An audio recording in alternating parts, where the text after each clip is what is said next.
Good evening, everybody, and welcome to the Town of Rhinebeck Zoning Board of Appeals meeting for July 15th, 2026.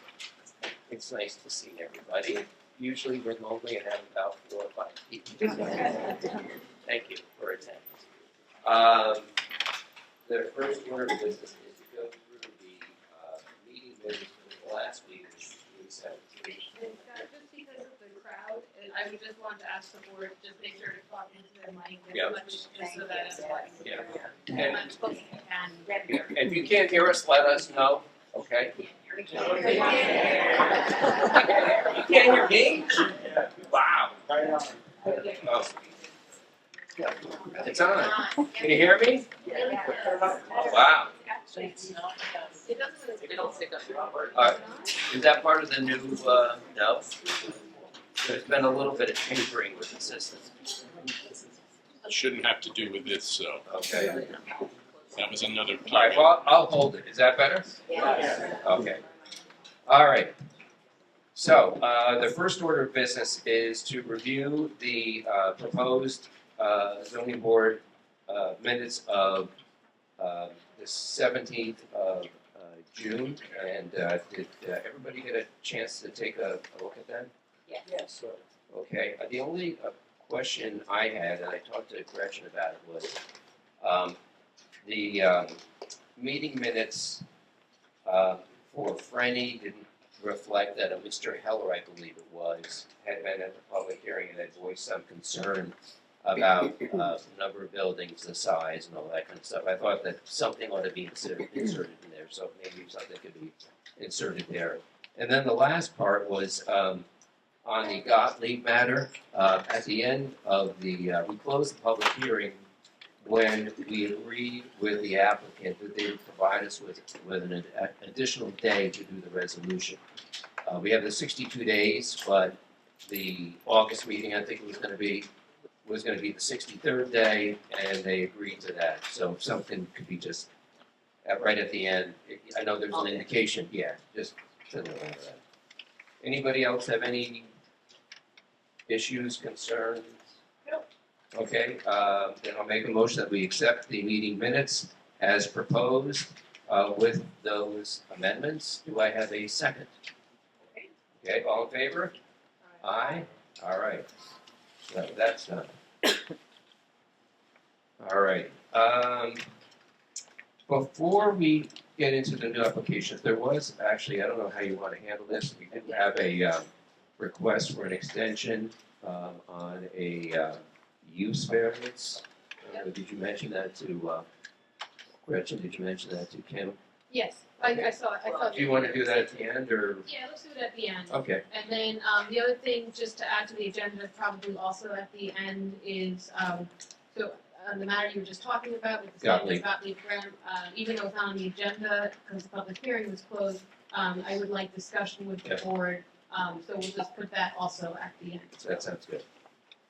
All right, and we have 2 new applications, but before we get into that application, we have a lot of folks here, and I'm sure most folks here are here are probably on Brookmead, but maybe they're here on another matter too, which is coming up, the Mill Road Preservationists. And we know and we appreciate that everybody have strong opinions, and we're very happy that you come out to the public hearings because we want to hear from you. On the other hand, we do not want to hear, and I don't tolerate people insulting other people or yelling and screaming. I had a judge, I used to be a trial lawyer, and I had a judge tell me once, and not me, it was actually my adversary, thank God, that the louder you talk, the less I hear. And that's exactly the way I run my meetings, okay? So if you're yelling and screaming, I'm not going to hear you. And then if you insult somebody, that I'm deaf. I'm not going to hear anything you say. We don't tolerate that. We're not Washington, we're Rhinebeck, New York. Okay? We're going to be civil and nice. If you have a good argument, you don't need to yell, right? It stands on its own. And I know that's not going to happen. We've had Brookmead here before. Everybody was respectful and great, and that was awesome. And I'm sure that's going to be, but I always like to give that spiel because you never know, every now and then you get somebody who gets a little rambunctious. And I don't want. Whoa! Thank you, God. Anyway, so I don't mean to preach. I just want to have a nice civil discourse. That's what we're still closer. Yeah. All right, Bob. A nice civil discourse is what we're looking for here. And by the way, I will not be on. Well, I'll get to it in a second. The first application that's on, and I already talked to. I think it was Mr. Donaldson? The first one is Mr. Tenzer. It was a Tenzer. I'm sorry, Mr. Angel. I'm sorry. Come on up. We have two new applications. The first one is case number 1104, Gabriel Tenzer, 3 Butwood Lane. And Mr. Angel, you have been here before us. I am. You know the spiel. All we're doing here when we look at new applications is to see whether there's enough in the application for us to accept it. If there is, and sometimes we need additional information, but we'll accept it and we'll set down any public hearing. But anyway, if you could just take it away. You have TV land over here and the public here, and can you give him the fancy thingy we got there? Yes. We're high tech here. We have so take it away. No?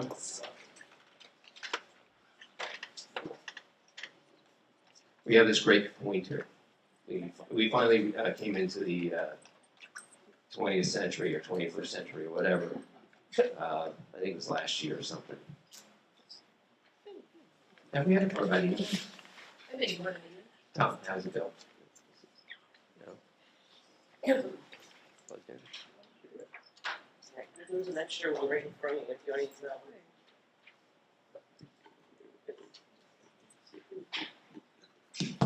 know. There we go. All right, take it away. Mr. Chairman, members of the CBA, my name is Tom Angel. I'm here representing Gabriel Tenzer.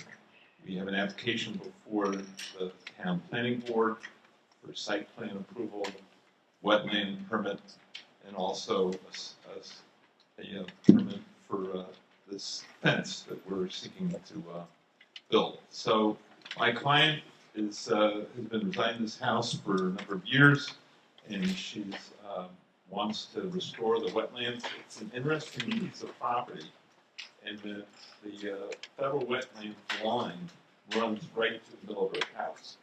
And so she's interested in restoring the wetlands. She wants to remove the invasive species, and she wants to replant it with native species. In order to do that, she'd like to put up a deer fence. I think your code permits a 6-foot fence. We're requesting a 7-foot fence in order to protect the property. We provided you with pictures that would show what it would look like. It's a very low profile fence. You can see kind of very faintly it here. It's not really that visible. And there's no plan for a gate across the front of the property. They want to put a cattle guard type of device in the driveway. So it doesn't go around the entire property, but it goes around the portion of the property that the new plantings would be in, and the landscape architect doesn't believe that the plantings would take root if they're not protected. So we were referred to you by the planning board for a variance, and that's the basis for our application. Okay, now, is that 1 or 2? Because I see on the cheat sheet here, we have 2. Yeah, so the reason I had suggested it might be 2 is because, as Mr. Angel said, it's a 6-foot height limit for the rear and the side. If it's within 50 feet of the front yard setback or 50 feet from the road, it needs to be 4 feet. And from the site plan map, which I'll look to find, it looks like it's probably within 50 feet of the front yard. There was no measurements, probably because the planning board didn't ask for that. So if you could just confirm how close it is. It looks like it goes up, oh, well, sorry. Yeah. It looks like it goes right up to the road, I assume. Well, I think we provided you a picture that shows how far back it is. Yeah, let me see if I can, You had wetlands. I mean, worst comes to worst, we just want to make sure we have all the variances that you're going to need. I understand. And it's not a big deal, it's just adding that, just in case. We weren't aware of the setback. And if you give us measurements showing that you're more than 50 feet back, we don't need it.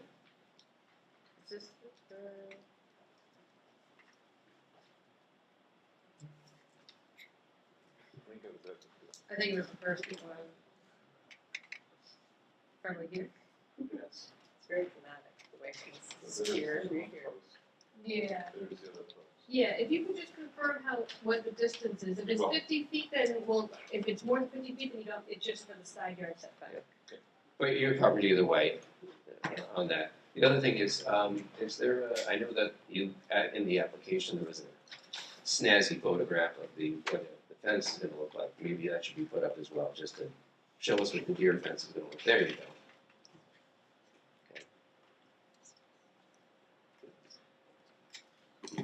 It's really not that visible from, as you can see from the photos. It's kind of a low profile. And actually, this shows the picture, what is existing now, and the next picture I'll show, will show with the fence in there. It's just, you can see like a little glitch almost, but, see? Yeah. So it does really, show a lot of visibility, really. No, it was a nice complete application. And the other thing is it's 7 feet is probably the lowest that we've seen for a deer fence. Usually it's 8 to 10. Yeah, and actually, I wonder, it is 7 feet. On the site plan map, it mentioned 8 feet, so I just wanted to just confirm. Yeah, I spoke with the landscape architect before our meeting, and she said 7 feet, so Okay. she tells that would have the trick.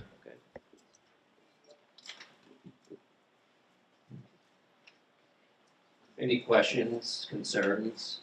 It's a nice complete application and it's a fairly simple request, so I'll make a motion that we accept the application. Do I have a second? Second. All in favor? Aye. All right. We're gonna set it down for a public hearing August 19th. Will you be available?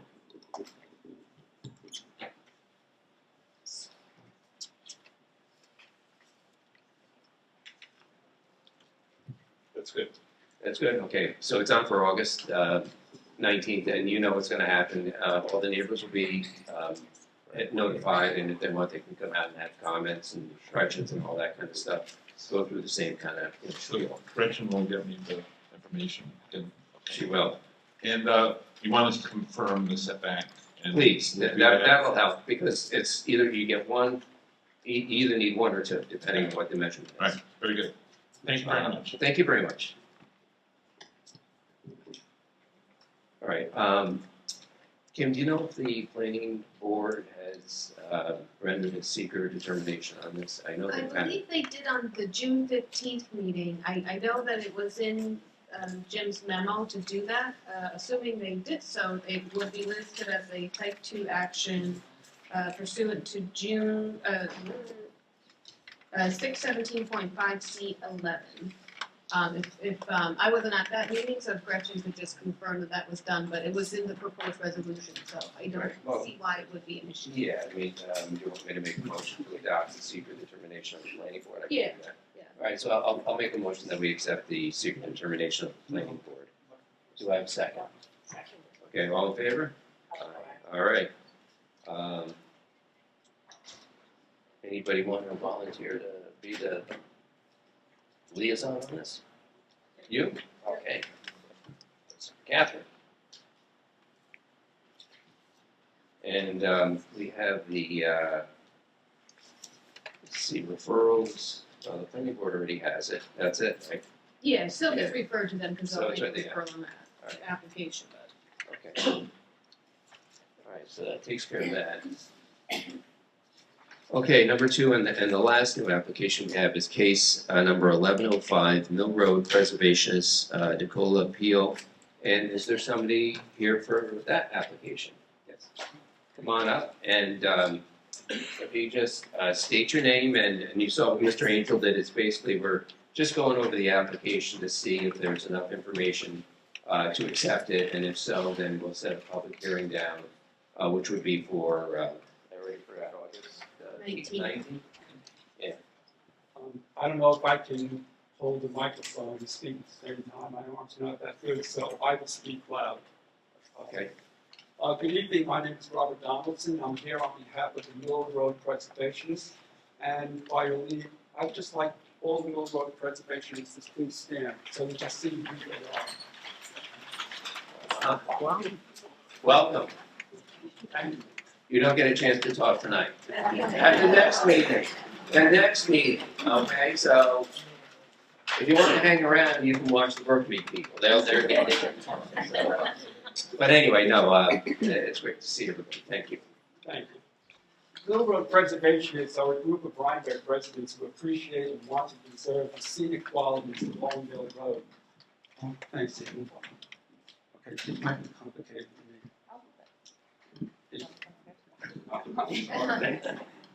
I'll just. No, I was gonna hold it. Okay. Yeah. Thank you. Once again, Mill Road Preservationists are a group of local residents who are interested in preserving the scenic qualities along Mill Road. However, a recent determination by the former zoning administrator has threatened those scenic qualities as well as the health and safety of the people who live and use Mill Road, forcing this appeal before this board. The appeal is neither against Mr. DeCola nor is it against any of the local farmers. We are appealing the ZA's determination regarding the brewery distillery project proposed by Mr. DeCola. Now, the ZA's determination relied only on three sources: the definition of agriculture found in town code related to agricultural exemptions to farm operations, and a narrative submitted by Mr. DeCola. In the determination, the ZA quoted the entire definition for agriculture found in town code, but it's only the last sentence of that definition that has any relevancy to this appeal. It states, agriculture shall also include value-added processing, wholesale and retail marketing of agricultural products to the output of the farm, including the sale at the owner's farm stand of agricultural products, as long as a major portion of the annual gross sales of the farm shall have been grown on that farm. At this point, no information has been provided about what on-farm acres are being used, how many on-farm acres are being used, or what on-farm products are being grown that will be used in this brewery or distillery. There was no mention in the narrative as well. The zoning administrator relied upon section 12549G3 exemptions for agricultural operations. Agricultural farm management states, structures and practices are classified as a type 2 actions under seeker and shall not require site plan approval unless the buildings are greater than 15,000 square feet. And I will address that in a moment. In conclusion, the ZA determined, based on the definition of agriculture in the town code, agricultural exemptions for farm operations in town code, and the narrative, there will be no need for site plan review. And for anybody in the audience, that means it doesn't go before the planning board for site review, environmental impact studies, or public comments. To begin with, this idea of the narrative, right, came up at the June 1st planning board meeting, where Mr. DeCola presented his sketch plan of the project. The planning board asked Mr. DeCola to submit a narrative describing the description of the buildings, location, parking, hours of operation, wedding and other large gatherings, so that a determination could be made. Mr. DeCola stated that he would comply with this request. So on Saturday, June 6th, Mr. DeCola emailed the Ellerslie Farm Brewery narrative to the planning board clerk, Gretchen Smith, and the town planner, Jim Levy, but not to the former zoning administrator. In the narrative, it states that the proposed use would be approximately 5,000 square foot building containing a brewery, distillery, tap room, accommodating up to 75 people with a parking area of 40 spaces adjoining in the location of the farm brewery. The narrative did not explain what was a mostly scaled farm-related building. That was the description he gave of the building. Days and hours of the operation were not specified. Requested information regarding the wedding and other large gatherings was vague, stating that special events would be limited in scale and frequency. The ZA's limited research failed to include legal principles that could have been used in this determination. The ZA should have applied New York State Agricultural and Market Law, Section 305A1, Policy of Local Governments Related to Public Safety. In the code, it states, local governments, when exercising their powers to enact and administer comprehensive plans, local laws, ordinances, and rules and regulations shall not unreasonably restrict or interfere with farm operations unless there is a threat to public health or safety. New York State Town Law, Section 283A, coordination with agricultural district program states, local governments shall exercise their powers to enact local laws, ordinances, and rules or regulations that apply to farm operations in a manner which does not unreasonably restrict or regulate farm operations unless it can be shown that there is a threat to public health or safety. The residents of Mill Road and in Rhinebeck, along with the numerous walkers, joggers, bird watchers, bicyclists, and other people who use our road for recreational purposes, are very concerned that the brewery will attract numerous visitors, increasing the traffic flow on local roads. And we have submitted over 14 letters from people in Rhinecliff and on Long Mill Road addressing these concerns. We've received them, and they're part of the record. Now, while there will be visitors to the brewery who will act responsibly, and again, there are those who are going to leave the brewery possibly intoxicated or the driving ability impaired that will threaten the lives of the people on our roads. Then there is the threat to public safety for those who exceed the posted speed limit. And the looming threat to public health and safety is the primary concern why we have brought this appeal before this board.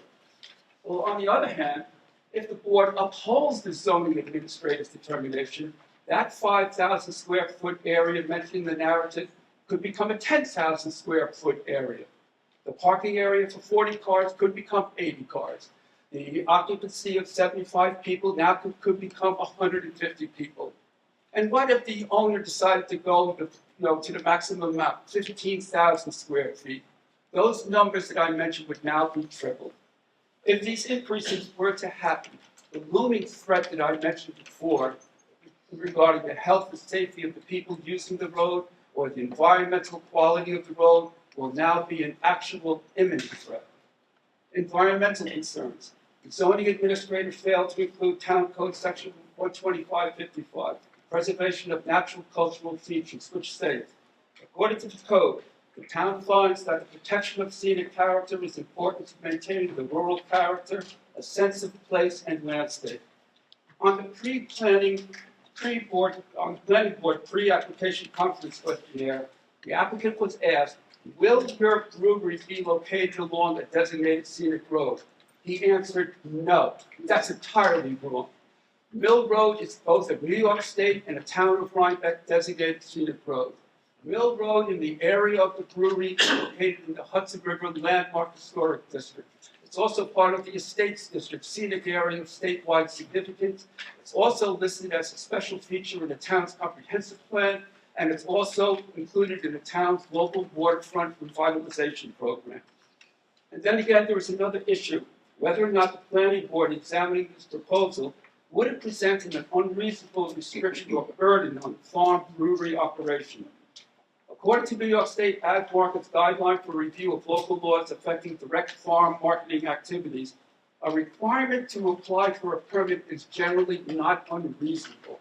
Depending upon the size and the scope of the retail facility or activity, greater regulations such as site plan review may be reasonable. Requirements for building permits and certificate of occupancy to ensure that the health and safety requirements are met, and a review of the site's ingress and egress as well as parking requirements are also generally not unreasonably restrictive. So in conclusion, I look back to the planning board of June 1st and what the planning board attorney John Lyman said. In this particular case, Ag Market acknowledges that when you have agritourism uses like what Mr. Nicola is proposing, that involves inviting the public to the farm, traffic, noise, lights, and everything like that, There is an instance where local review would be appropriate. We agree. But reversing the ZA's determination is not only appropriate, it is needed. Thank you. Thank you very much. No?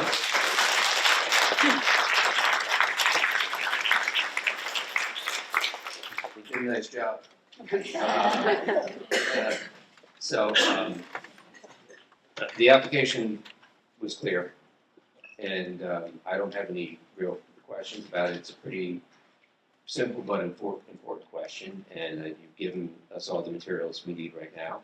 I don't know about my colleagues, whether you have any questions or concerns about the application that you want to address, Mr. Donaldson. No, I think there's plenty to get started on. Yeah, it's a very interesting topic, where how far ag goes and things like that, and whether there's a site plan review required or a limited site plan review required. It's going to require our council to do a lot of research and things like that. So it's a very interesting application, very important application, and I think it's a very complete application. So I'll make a motion that we accept the application. Do I have a second? All in favor? Aye. Can you be here on the 19th of August? Somebody must be able to be here. Well, my wife can wheel me, didn't she? Yeah. No, and the reason we asked that is we can put it over for another month if you need that, but we try to kind of move things along if we can, so that's why we ask. Well, thank you both. Is the 19th okay? Okay, and what happens on the 19th is that we have a public hearing, we start the public hearing process. I'm sure that we'll hear from some other folks who may not agree with you. And there'll be discussion going back and forth and questions, etc.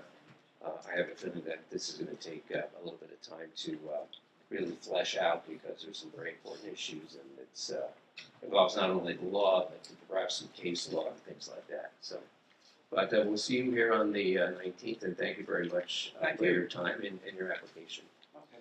And thank you everybody for showing up. And you'll get to talk next time. Okay, thank you very much.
If you folks, the Brooklyn folks, or whoever else wants to move up, feel free to move up. Yeah, a long time.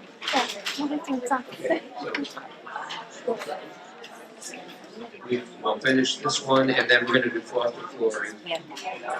That's next. And then after fourth flooring, I'll give myself a the back and let Kara take over. Okay.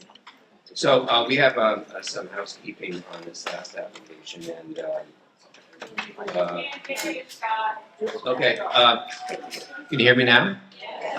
Okay. We have housekeeping on this last application that was before us, the Mill Road Preservationists. And one of the things we have to do is, if the planning board hasn't done it, or isn't going to do it, we have to do the secret determination. So this, because this is because it's like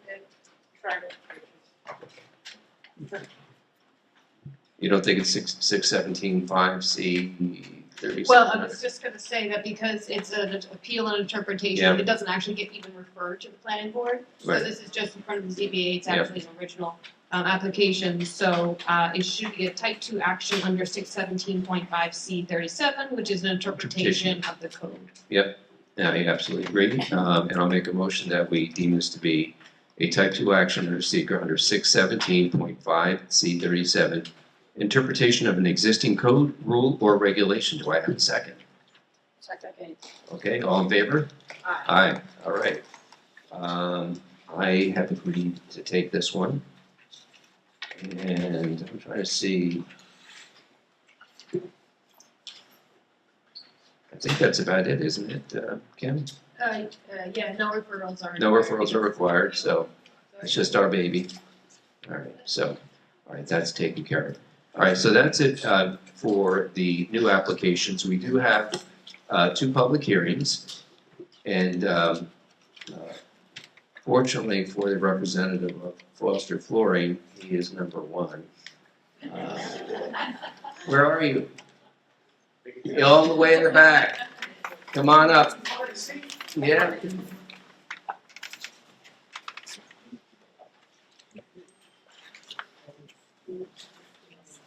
Okay, I make a motion that we open the public hearing on case number 1103, Foster Flooring. Do I have a second? All in favor? Aye. Is there anyone here on the Foster Flooring application? It's basically for a sign for the new building that's going up, the new business on 9G. Anybody here for that? Always like to ask to see. Okay, everybody else is here. All right, so you're no rookie. Take us through the sign, and there are 2 signs, right? There's a monument sign, and then there's the sign on the building. Yes, there is. Okay. So if you could just, Oh. and then you can use a pointer in the whole 9 yards. I don't do pointers. You don't have to point. Yeah, you don't have enough hands, so. No. I'll put this down. My name's Paul Bikert. I'm the president and owner of Timely Signs, and I'm here to represent our friends at Foster Flooring for this variance application. We've been here many times. This is a new development that took the place of what was somewhat of an eyesore on the corner.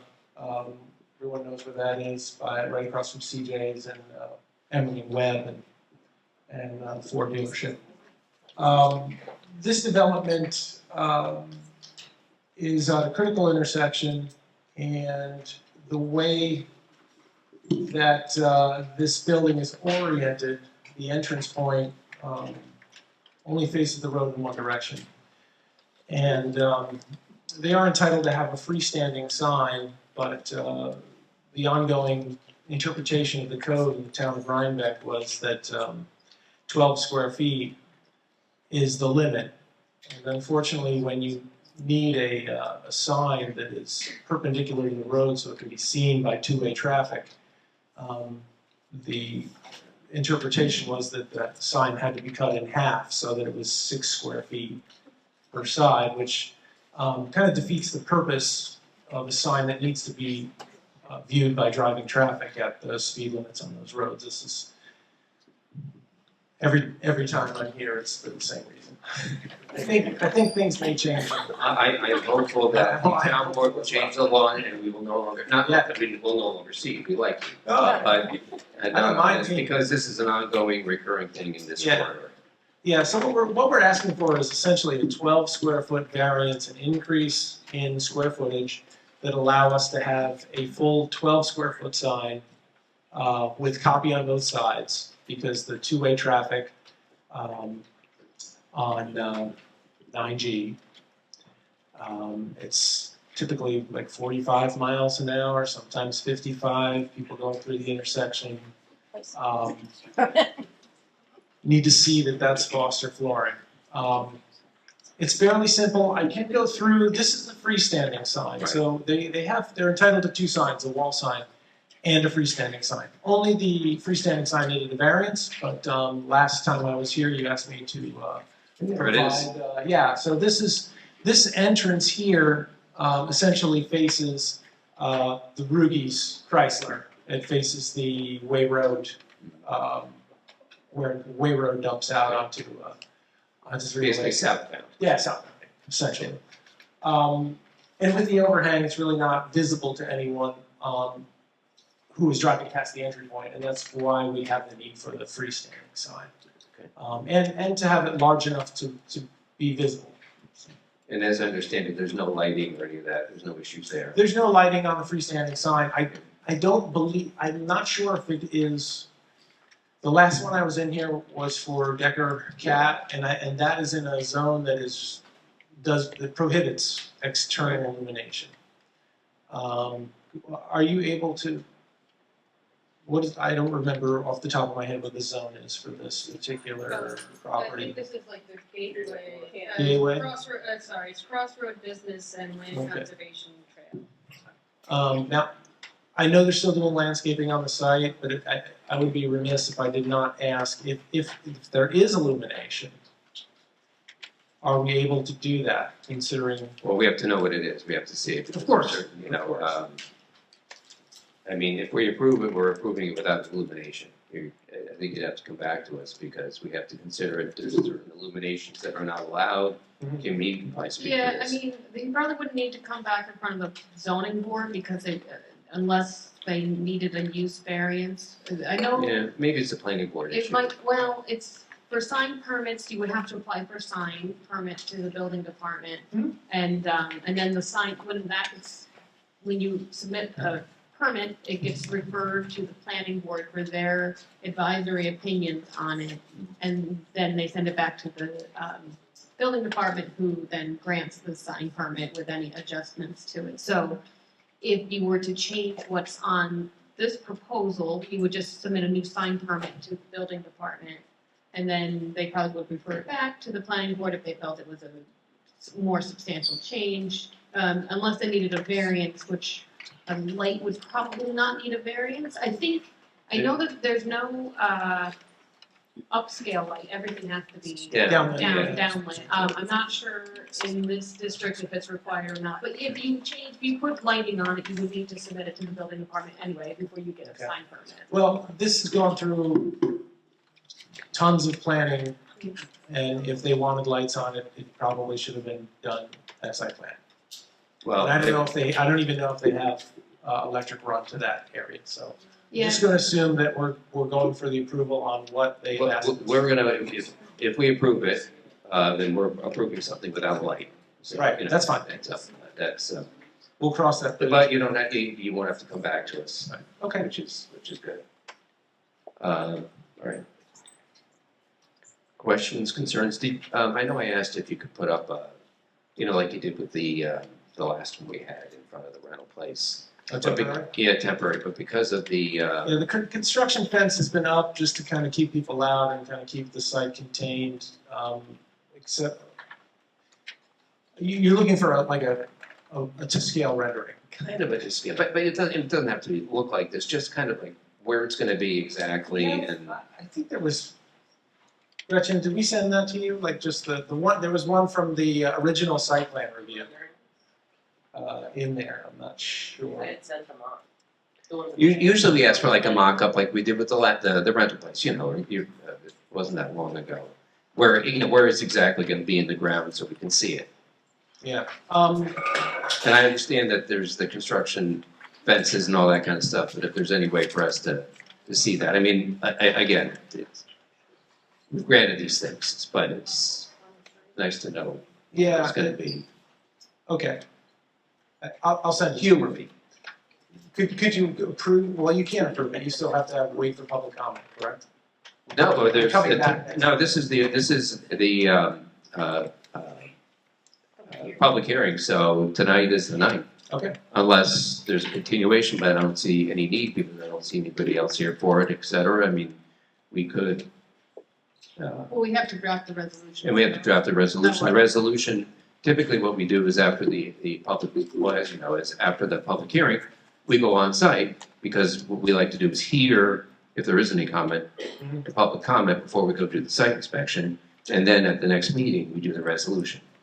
Could I erect a temporary sign the same size of it? Yeah. And you can look at it? That's all we, that, In real life? yeah, I'll happily do that. yeah, that's great. Okay. Doesn't have to be pretty, just kind of show us where it's gonna be and It's gonna general. look as pretty as that is. We're gonna do a full scale model. It's gonna look good. Okay, it's good. We're gonna make it look really nice. All right, questions, concerns? All right, I do have one question, Paul. Okay. So this is the most recent rendering you gave, which has a white background. Right. The first rendering you gave had more of a wooden panel background. Do you know which one you're proposing? Oh, it's the latest one. The latest So, one. so we did, a lot of this went through the architectural, we took this off the architectural plans, and the architect had kind of mocked something up and put the Foster name in there. The most recent one, between the time we submitted the application and now, or even like a couple of weeks ago, we didn't have the Foster logo, so that was put in there, and they had a rebrand. And this just reflects the most current design of it. And the reason the wood was kind of scrapped is because it would gray out and it wouldn't look really nice. So they just decided to go with white.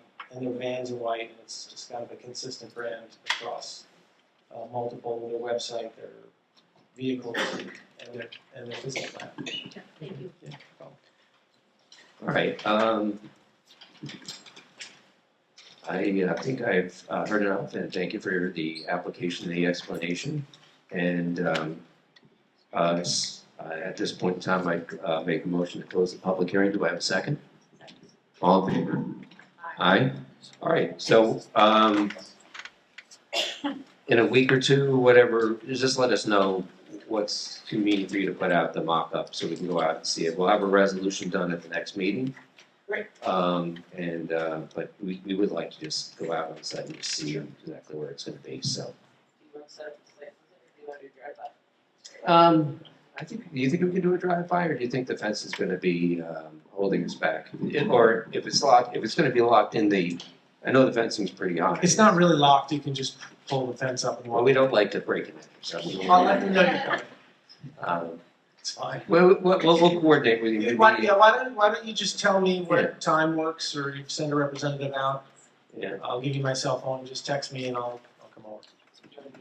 let's do it on a Saturday. You want to do it just 15th? August 15th, does that sound okay? You gonna be anywhere? I should be around. We like to have somebody there. It's always Of course, better. of course. August 15th. August 15th, we'll see you out there. Okay. All right. In the morning, say 10 a.m. That good? Yeah. Okay, Just up the street. I know. It's good. I can ride my bikes. There you go, thanks. Thank you. Gretchen, has anything been received referral-wise from the planning board, Dutchess County Planning, or WAC on this matter? Dutchess County is a matter of concern. Okay. I did send the planning board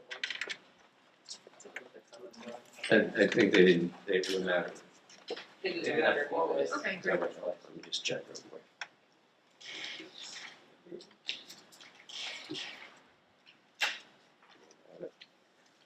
I'm pretty sure they commented and they didn't have a quarrel with it. Okay.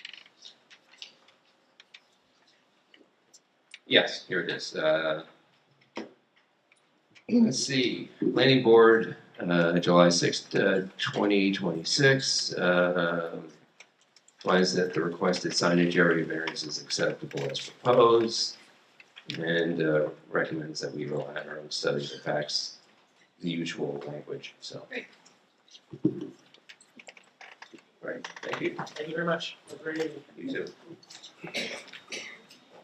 And just for clarity, so I know that Mr. Bikert was saying it was one variance. It is mainly for the freestanding one, because as Yes. Mr. Bikert said, it's 12 square feet total, and this is a total of 12 on each. But the other provision in that section is that you're allowed 2 primary signs, a wall sign and a freestanding, and the total aggregate of both of those signs has to be 30. So because one, the wall sign is compliant already, but with the addition of this, it's like another variance for 12 square feet total for that, just for clarity purposes. So It's two variances, but based on the freestanding one for both of them. Okay, so that brings us to Brookmead. And at this time, I'm gonna recuse myself as I did before, because of family circumstances, which I got into the last time around, that I will not repeat. I don't feel that I should be sitting on this application, even though I've sat on it in the past. Things have changed for the good. But it just makes it uncomfortable for me to sit on this. So, poor Kara is going to have to deal with this situation, but I'm sure she'll do a great job, and I'm sure you guys will be fantastic too. So, I am going to leave. Bye. I'll return at the end. You'll be watching. So Kim, before we get started by opening the public hearing, should we go through some ground rules or vice versa? It actually doesn't matter. If you want to make a motion to open the public hearing, just so we can take care of that, and then we can just go through just some of the rules. And is there a sign-up sheet over there that I? There is a sign-up sheet. Have anybody signed up? Only one person. Okay. Okay. Do you know to know? So we'll improvise. Thank you for following.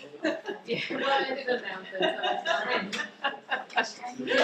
No, Yeah. it's not have everybody. it's absolutely fine if you haven't signed up to speak. I think you can all manage to come up one at a time. Yeah, just as they come up, Yeah. they can sign.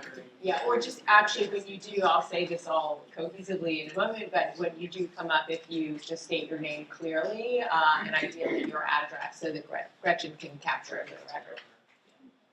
Yes, exactly. So, with that, I'd like to make a motion to open the public hearing for case 101 Brookmead. Do I have a second? Second. All in favor? Aye.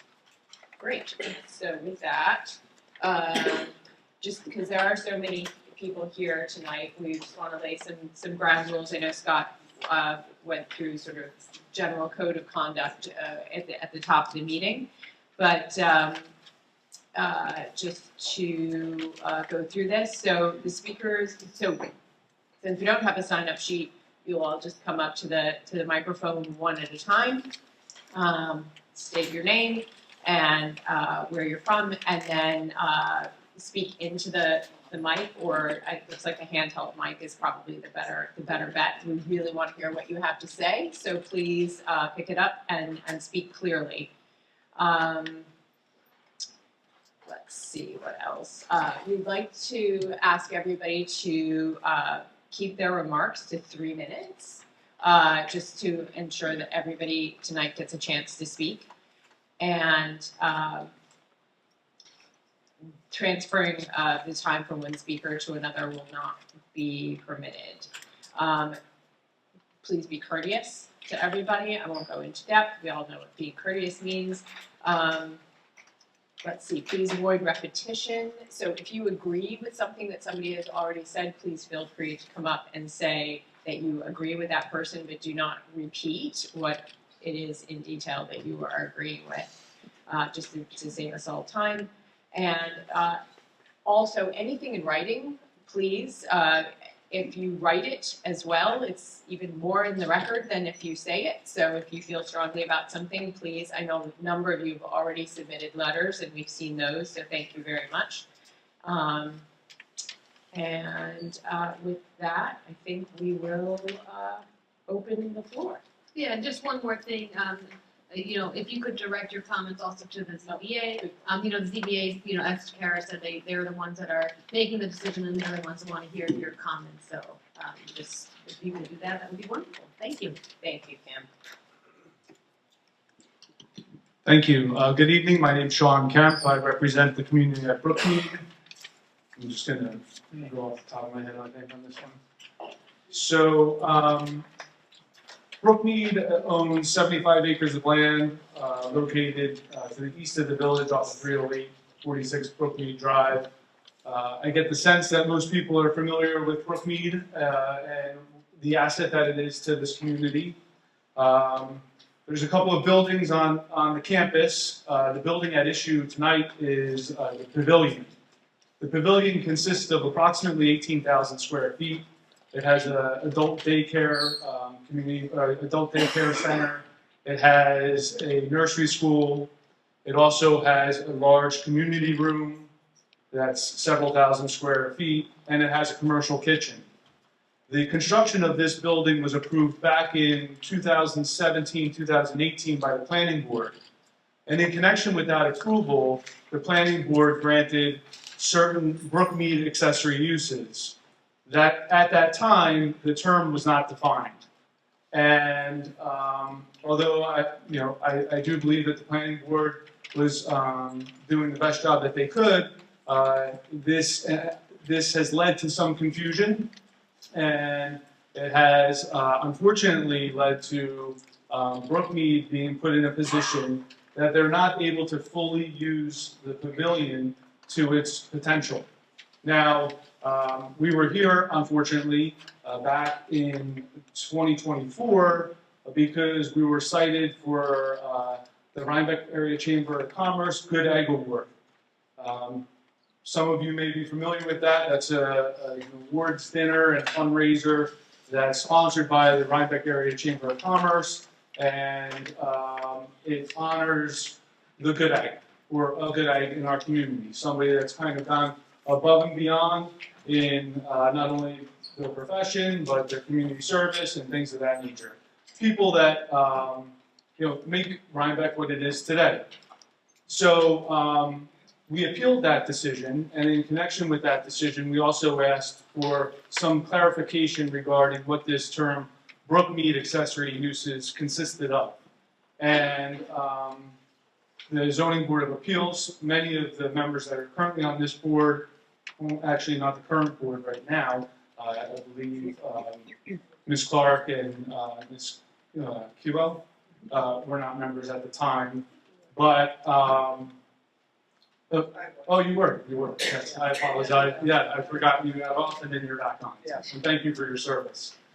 So, in any event, we went through this process, and it was quite an elaborate process, and there was a lot of thought put into it. And a resolution was ultimately drafted and approved by the board, which did its best job to try and determine or give us a better understanding of what these quote-unquote Brookmead accessory uses consisted of. At that time, I don't think any of us that were on the Brookmead side were under the impression that that resolution somehow prevented Brookmead from being able to host its own fundraising events. We know that the Chamber of Commerce was allowed to host fundraising events, so it wouldn't make sense to us that somehow an outside organization would have rights that were superior to our rights. So with that, we've continued to do our fundraisers. These are discrete fundraisers. Many of you may be familiar with it, or with them rather.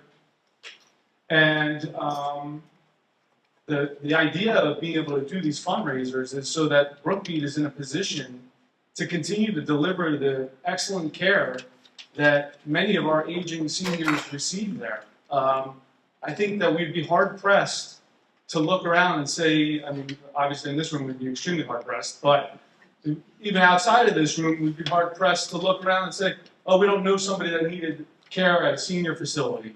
In particular, Brookmead. It wasn't long ago that Thompson House shut down. Why did they shut down? Because of funding, unfunded mandates from the state, trying to be able to keep up. It's not an easy thing to do. And then when you look at the programs that the community of Brookmead is able to provide to its residents, and not only its residents, but the surrounding area and seniors in the surrounding area. I know last time I was here, I mentioned the SAS, the lunch for the seniors. I had never really had an opportunity to see it, even though I've represented Brookmead for many years, until just this past May. I popped in there because I had to get a paper signed, actually in connection with this, and it just so happened that the lunch was ending. And I saw all these seniors being able to engage with each other, talk, and get out of their house, and you see like this life that is kind of breathed into them because they have an ability, the opportunity to meet, talk, and socialize, which is a very important factor in our aging population. That lunch is provided at no charge to anybody. All you have to do is show up, be a senior, and show up. But other than that, there's no cost associated with that. How do we provide those types of services? Through our fundraising. So at issue in these notices of violations that were issued are a fundraiser for Mardi Gras dinner that people could go and call in and pick up, a fundraiser for St. Patrick's Day corned beef and cabbage dinner that people could call and pick up. These aren't huge events where people are coming in and there's all types of traffic. It's certainly not like the voting that Brookmead is more than willing to open up to the community. And I think the last general election cycle, they had over 5,000 people coming in and out of the campus. No complaints, right? No complaints. Opened up the facility. What's Brookmead getting in return for that? Nothing. Nothing at all. And we're not looking for any special treatment. We're not looking for anybody to say, oh, Brookmead should be able to do whatever they want. We clearly understand that there's certain limitations when the board is tasked with trying to determine what an accessory use is. Okay, we understand that, and we understand that there's certain things that need to be dealt with at a zoning amendment level, and we're pursuing those. But we also need to protect our rights now. And those rights, these accessory uses that we've historically used for years and years and years, even before the pavilion was ever constructed. These are things that had taken place at the campus. All of a sudden now are under this scrutiny. And, those events, the other one was a breakfast with the Easter Bunny. We canceled that because of the violation.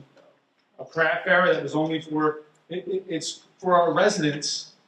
And I hope you have an opportunity to speak, because what you told me the other day is they don't have an opportunity to go and shop.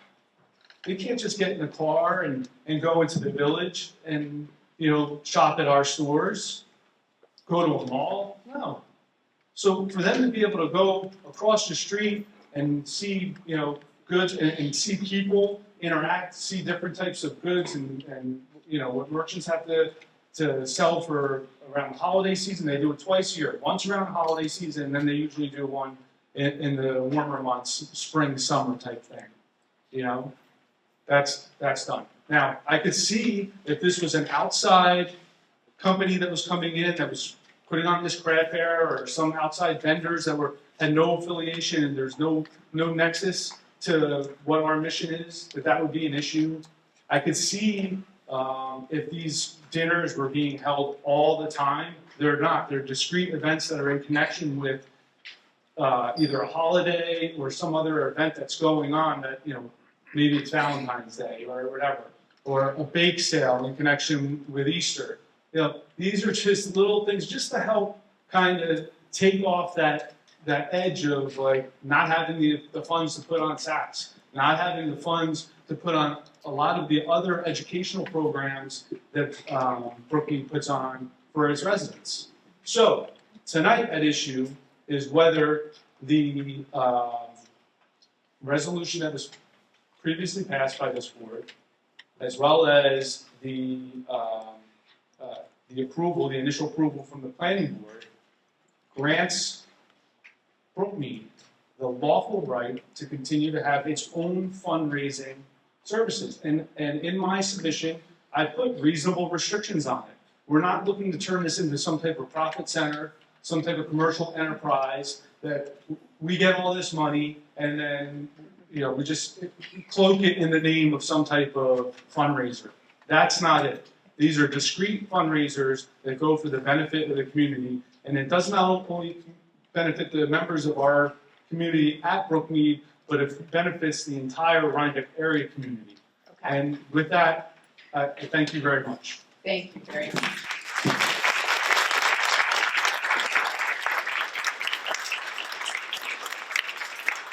So I just have to thank Mr. Kemp for laying the foundation so clearly there, but that was not 3 minutes. Well, Karen, Well, he's I'm the applicant, attorney. so he- Okay, yeah, okay, should be- so just so you just keep in mind. Yes.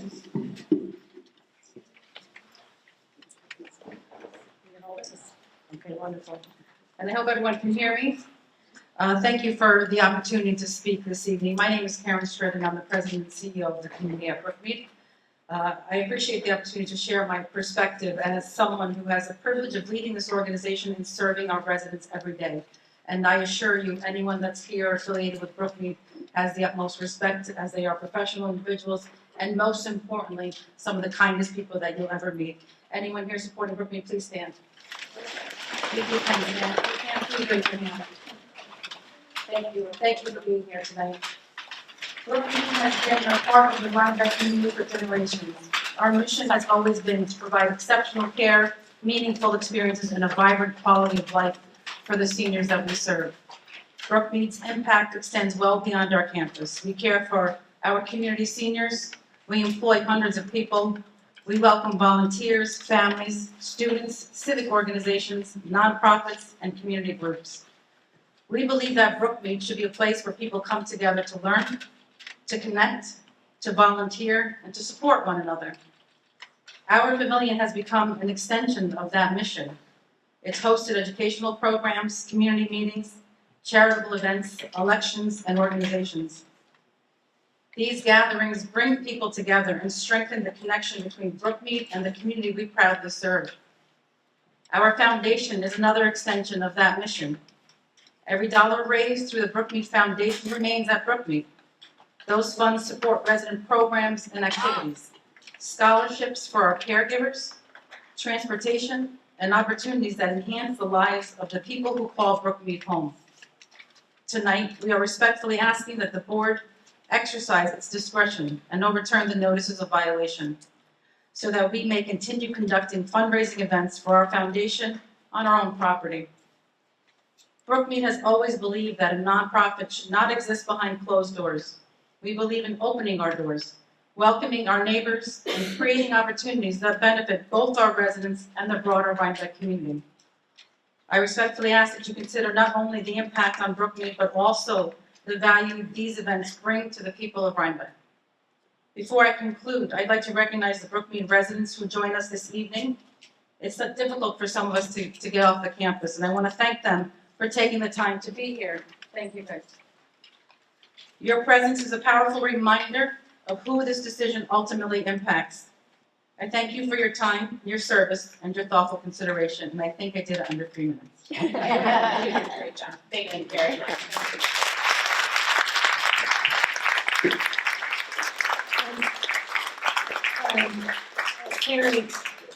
Karen, just a reminder too, and for anybody who's speaking, if you have written comments, if you'd like to submit them tonight, or you can email them, so that they're also included. Yeah, whatever is easiest for you, but just again, as Karen mentioned, any statements here are part of the record, anything written is part of the record. So thank you.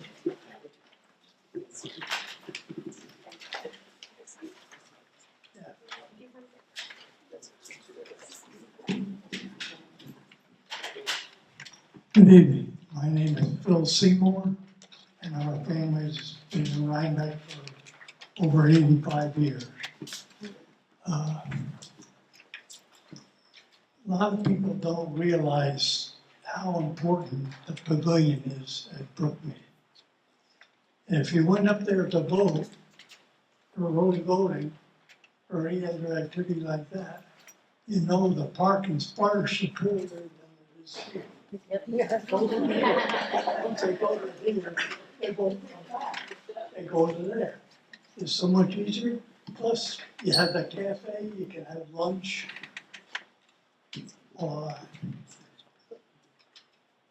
It's always interesting. People don't realize how important that facility is.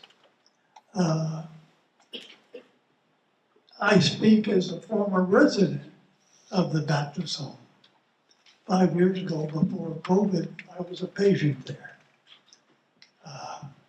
Since then, I volunteered a little bit, and they made me part of my family.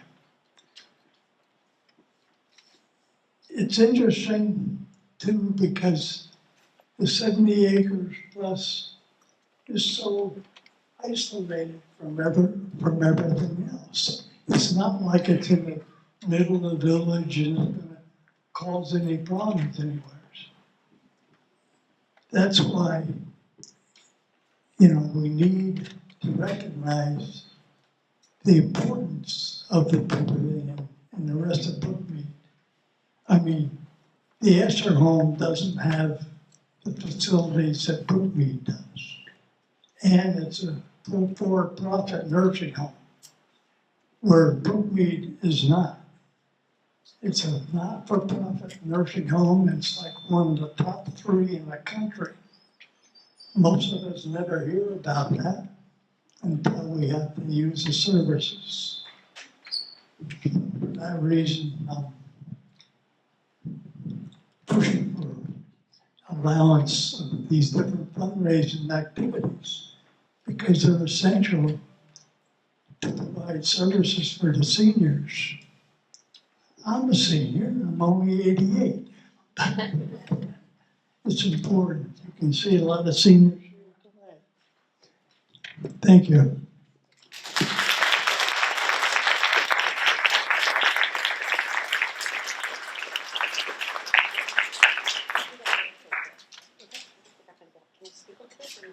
You can try.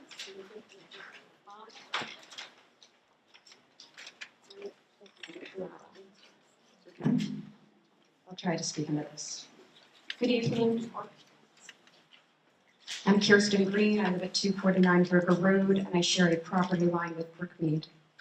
In 2017, this board approved the pavilion as an 18,000 square foot adult day camp with a community room for scouts, voting, and local clubs. A civic proposal supported by the Rhinebeck Soccer League. That same year, a civic zoning designation was added along Route 308 to the Brookmead site, but it recognizes existing civic and municipal uses. It does not create a commercial use district. The property remains civic, commercial uses are prohibited, and no application for an event venue was made before it was built. It's unclear to me tonight if we are talking about events that are being given donated space in the community room, or if we're talking about events that people are paying to use the community room. That being said, the Senior Care Center built and marketed offers banquet capacity near 250 and theater seating near 550. It's described locally as quote unquote Rhinebeck's largest event space. That is a different scale from what was contemplated when the civic overlay and variances were granted. In 2024, the Chamber's Good Egg Dinner was cited as a commercial event in RC5. In 2025, the zoning board allowed that particular dinner based on the 2017 record, but drew a clear boundary. Public craft fairs, outside fundraising events, weddings, live music, and similar uses were not approved. And while a roughly 51-acre undeveloped parcel pays about $18,000 in taxes, the 25-acre core campus, valued at nearly $58 million, is fully tax exempt. Unrelated commercial use and ticketed public events on this tax-exempted property deserves careful review. That doesn't mean that Brookmead shouldn't be able to submit a special permit for an annual ticketed fundraiser, but unrelated commercial use should not be permitted, even if the revenue benefits Brookmead and maybe by extension the seniors who live there. I have heard that they need to run these events for financial reasons, to support senior activities and such, but that doesn't seem to align with the public filings. Brookmead's 2024 Form 990 reports about $16.5 million in revenue, roughly $1 million annual surplus, the nonprofit term for profit, about $40 million in assets, and 2024 CEO compensation near $954,000. I'm not asking the board to regulate salaries or business margins.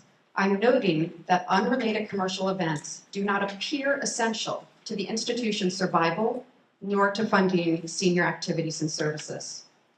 Please hold Brookmead to the 2017 permit and the 2020-25 ZBA limits for the time being. Any broader change should receive a full public process before the town board and come with enforceable and durable community protections. Thank you.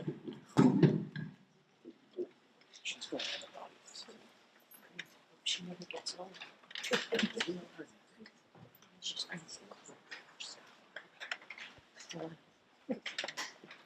I'm glad she's not my neighbor. No, that's public health. Please don't say that. Hi, my name is Juan Munez. I here on behalf of Brookmead. I thank you for the opportunity to speak. And start with a little background. Who am I? Okay, so I'm a community person. More than that, I'm a chaplain. I served as chaplain for the one over by the Thompson House. The Thompson House over by Rhinebeck Hospital, Dutchess Hospital. And I served there volunteer position, so I'm not getting paid for this, I'm not getting paid. Currently, I'm serving as chaplain at Brookmead. And so I'm not getting paid for this, it's all volunteer. And so it affects me a little bit because my mother was there. My wife's mother was there. I've been familiar with this location for a long time. And I see what they do there. They have a 5-star rating. Okay, it's just amazing what they do with what they have, because they don't have unlimited funds like what you believe. And as a corporation, as a nonprofit corporation, any excess, if there is any, okay, goes right back into the mission. It doesn't go into somebody's pocket. It doesn't go to buy anything, you know, a new car or something like that. It doesn't do that. If this was a Walmart or some other institution, I'd be the first one to be on the other side. But this is not a Walmart. Okay? We're talking about a community service organization that goes back 157 years. The organization goes back 157 years. And this location, 50 years, 49 years, almost 50 years, where they came here from Brooklyn. So because of that background that I have, and I saw what happened, privy to what happened at the Thompson House, where we don't have the Thompson House anymore. Okay, and it's just a shame because this is, like I said, it's not a Walmart. If you lose this is a lot harder to put together than a 5 and dime or something like this. It's very difficult to put together one of these locations to serve the community the way they do. Anyway, a lot of what was already said, I don't want to repeat. Thank you. But I just want you to know that it's a really top-notch organization.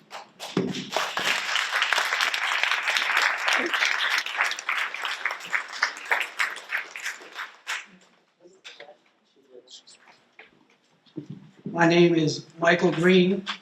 I am the president of the board at the community of Brookmead. I wanted to give a little background of Brookmead. I started on the board in 1999. We started a plan to put up what we call Arbor Ridge, independent living, and terraces, assisted living. We went through that process in 99, started in 99, and then in 2001, September 11th, we all know what happened. And we lost our funding. We put over $1 million in the plans to get the plans for that community, and the bank pulled out. They had no funding. We're done. We're done with you guys. 9/11, we don't know what's going to happen. We muddled on for a while, trying to figure out what to do. We decided that we were going to trudge forward and put up the terraces and put up Arbor Ridge. We did that, and we were struggling. We were really struggling. Matter of fact, all we talked about at the board meetings is how we're going to close this place down. We can't keep it going. Imagine Rhinebeck without the community of Brookmead. We were there, and a young woman came to apply for our CEO. Her name, Karen Stritt. I wasn't too much for her. Thought she was too young, didn't know how to run an operation like this. And we were not running in the black. We were running in the red, seriously in the red. We didn't know what we were going to do. And I can't tell you how upset I was over it. And Karen came in, she made some changes, and she says, we need to do fundraisers. We need to make this place so it will survive. And we started doing these things. So even before the pavilion came about, we were doing fundraisers. Money of the things that we're doing now, just maybe a little bit on a better scale because we have a better facilities to do it in. And somebody just got up here and said, we're running in the black now. We're actually not going under. As if that was something that was bad. I just want you to know that actually, and I don't, I'm her boss, so I shouldn't be saying this, but she saved us. She really did. And, you know, a lot of people don't know.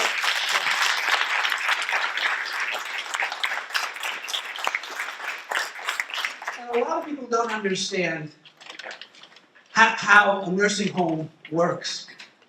We're about 70%, give or take, Medicaid. If you don't know what Medicaid is, it's basically people that lost all their assets and basically are on welfare now. 70% of the people in our nursing home are Medicaid. Medicaid doesn't pay. We lose every time a person comes in under Medicaid. We lose money. It's about 30% of the people that come in that can do private pay or be on Medicare, where Medicare pays a little higher based on all kinds of bureaucracy that you have to follow and understand, and I don't even understand it all. That we have to have a staff of many people to work that and make it work. That's not my point. My point is that we decided to put up those facilities as a board so we didn't have to depend on the government, because the government likes to change their mind. They like to give and then come back and take. Give and take, and we're always dealing with that. So our idea of the pavilion was a way to make sure that we could bring people in and have events that would help support. We're not putting money in her pocket for it, or my pocket. I'm a volunteer. I'm on the board since 1999. I'm a volunteer. All the board members are volunteers. I'm sure, I know you guys here are too. My point is that we need these functions. The pavilion right now is losing money, hand over fist. It's not making money, it's losing money. And if we can't do these things, we're gonna have to do something else with that building. Because we can't, every time we have to lose money in the pavilion, it takes away from our seniors that are there. And I don't want to throw money into the pavilion to keep a building going that we're not using. So we need to do something about this. We really need to correct it. I beg you for your help. Thank you.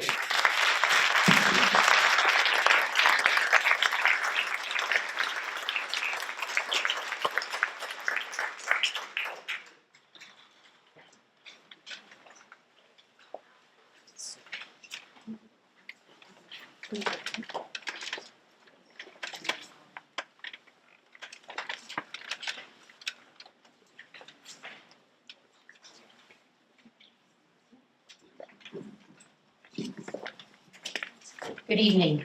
My name is Tina Fennell. I'm from Red Hook, and I'm here to support The pavilions at Brookmead not only is a team leader for Northern Duchess Beekeepers Club, but also from the perspective of a daughter that has supported her parents in nursing home facilities. One of the hardest times of my life. The club consists of approximately 100 members. We had outgrown our previous meeting location.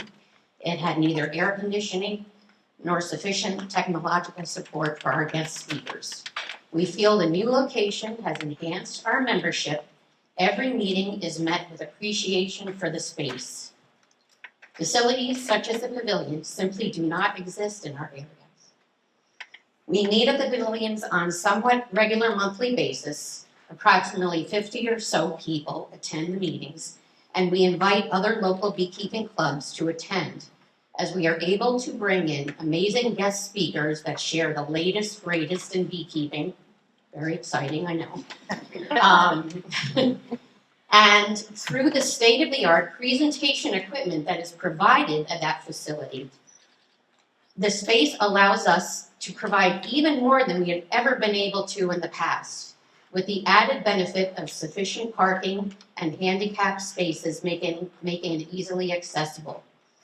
Many of our members are not that mobile, and they are so appreciative of it. I know for a fact, people coming from outside locations make an evening of it, getting dinner in the village and coming to the meeting afterwards. Again, it is a wonderful space and locale. We encourage senior residents to join if they are interested in what we do. It has been a pleasure to work with Brookmead to make that happen. They truly want to provide a community gathering space, and in doing so, donate the space to us so that we may meet, which we appreciate so much. In my experience, I feel the integration of residents and activities that the pavilion can provide create much needed stimulation and enjoyment for residents. I also feel all these activities give them something to look forward to. I have experienced that firsthand. I've encouraged zoning to please allow Brookmead to be a resource for the residents of the facility and the community. Thank you very much.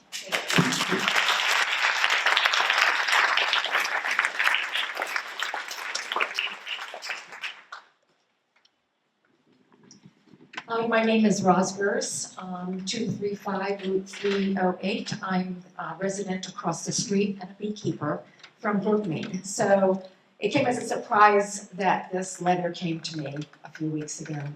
As a resident who enjoys taking part in the community events, yes, we took part in the craft fair. And what thrilled me was that when we were there with my husband and representing what we do, intermingling and seeing that caregivers, as Dina was, that caregivers, parents of residents had some place to go again. We don't have to drive anywhere, we can just get up and see an event. And even Santa Claus was there at that Christmas event, which thrilled my granddaughter. Anyway, I'm in full support of it, mainly because I'm really into intergenerational interaction and connection, and Rhinebeck does not have a designated community center. As Dina said, we grew out of the community center, the community group space, I should say, at the library. The Rhinebeck Reformed Church was becoming inadequate too. Parking was a real issue, and this just provides the accessibility, as Dina already had said. I don't need to repeat it. But again, we don't have, and I really do feel that the events that we do that are done, that are the craft fairs, the special events on holidays, bring people in and allow the residents to have, to feel a part of something. And I enjoy being a part of that community across the street as well. So again, I am full support. The only traffic issues I had was, of course, some voting, trying to get out of my driveway. But it's just a splendid, splendid pavilion because we don't have any common space for groups over 25 people to meet, to educate, to share environmental stewardship as beekeepers do. we really don't have a space. So that's maybe another discussion. So anyway, I fully support that the continuation of the different events to continue, and because it's a win-win, I think, for the greater community, I think maybe even a model for other communities and a model for other senior living facilities. But thank you very much.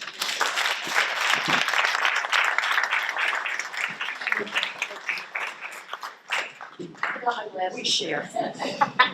Thanks. Hi, mine is short, and I won't, I'll try to, some happens to be repeating things, but the whole, talk will be short. My name is Brenda Claproth, and I live at 132 East Market Street. And I'm here to support the pavilion, that's used by Brookmead. As others have mentioned, it's a community asset that isn't allowed currently to take advantage of the beautiful, large, inviting space that it is. For far too long, not having the proper zoning designation is the reason why. Let's expedite the process to address this, not just for holding events like the free monthly SAS dinner, which I've enjoyed, and twice a year craft fair, which I participated or attended, but also to meet friends and even have informal lunch at Arts Cafe. Our last garden club meeting, we needed a place for informally for at least 25 of us to go after our meeting, and we went there, and it just works out. So where else can you go as a big group and you're not rushed to leave, and it's reasonable? And in fact, the administration also at Brookmead agreed to let Garden Club hold their monthly meetings there after we were no longer, after many years, allowed to use town hall.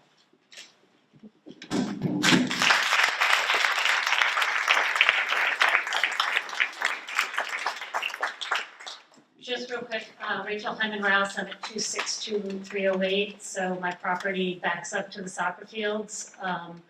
I have no problem with any of the traffic, fully support all the community events, and just reiterate what my neighbor said.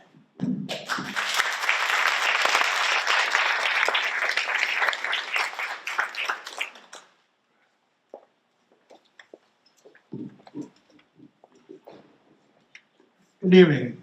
My name is Arnold Johnson. I live at 342 Gardenia Drive, right here in the village of Rhinebeck.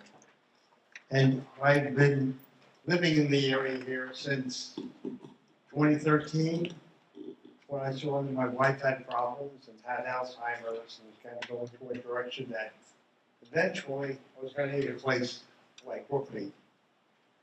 Having been a trooper in this area, going back into the late 60s, 70s, I knew it was a Baptist home, and consequently, this is the area where I want to go. My wife was here from 2018 until 22. I had taken care of her for a few years before that at home. Now, with that, once I went down there, I saw there were things that I could do, because with Alzheimer's, she slept a lot. When I get down to visit, I started going and volunteering. And I am normally there 7 days a week as a volunteer. To this day, I went up there all the way until she passed. And for some reason, every time I pulled out one driveway, my car yanked to the left.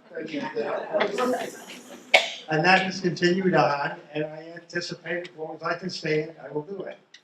So I am there and I see the population, all the residents up there going and joining these things that we have the community involved in also. And then you win and you're intermingling with the folks there. So when we're talking about, it's maybe a commercial venture that they're doing and they're having little luncheons or whatever, is that sort of a part of the break of what the Brookmead is all about? To go into and get those people, keeps them within the outside community.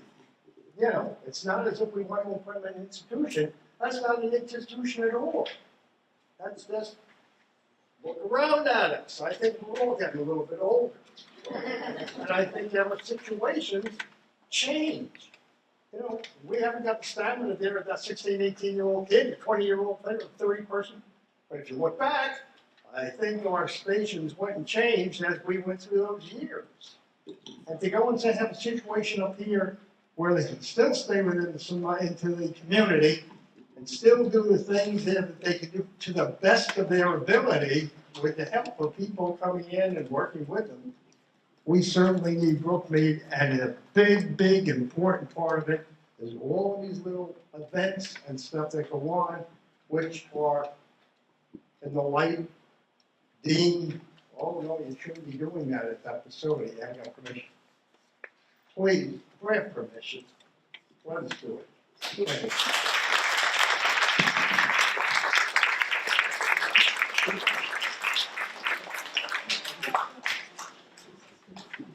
Yeah, it's me again.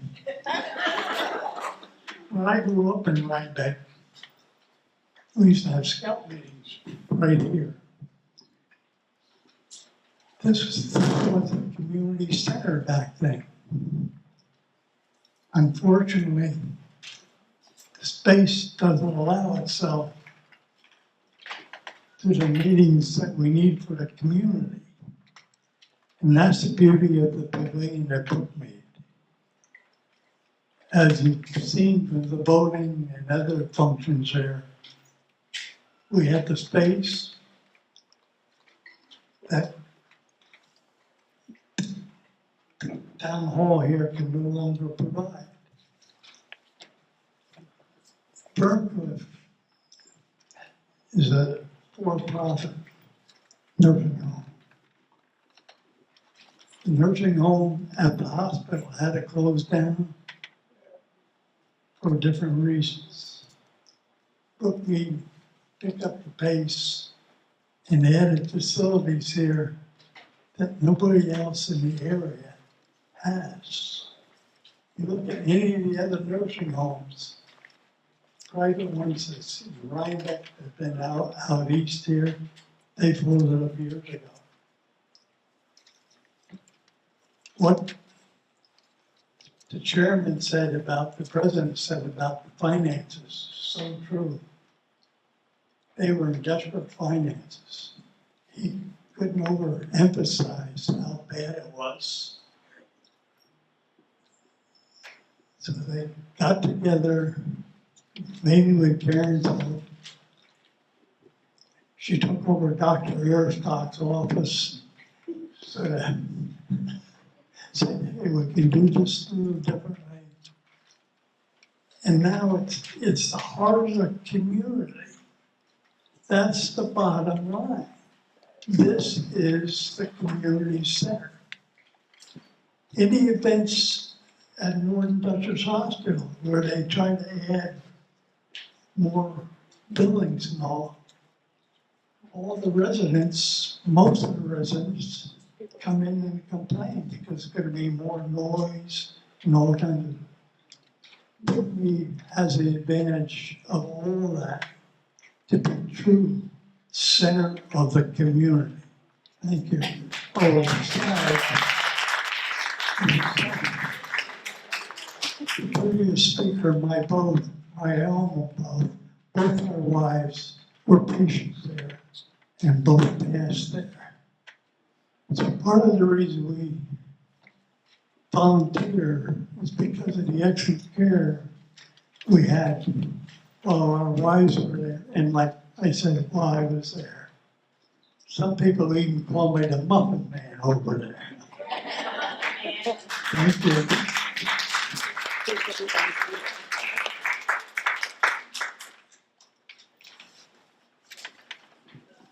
I'm Nina Lynch. I live in Rhinebeck. I didn't come prepared to speak. I have to say my memories are just charming. My first job was at Brookmead. I worked at Baptist Home in '85 in the social work department. And it really kind of shaped my view of aging. I went on locally to work at the Office for Aging. In 2006, when I officially moved to Rhinebeck, I was part of the Committee on Aging that existed here in town government. And we ended up at Arbor Ridge having our meetings. We were always welcome. We actually kind of plotted our way to Rhinebeck at home, sitting around the table at Arbor Ridge. We had, I can't even tell you, we have it on paper, but we had multiple meetings and programs that we offered at Arbor Ridge in collaboration with the staff there. And starting the pavilion came out of one of our programs that we offered at the hospital, entitled Rhinebeck is Aging, Are We Ready? And Karen said, you know, I think we're not quite there. We need a place for adults to have care during the day and for caregivers to be able to have lunch with their loved ones in a place that's kind of built for their comfort and ability to communicate easily. So I feel like we're kind of partners.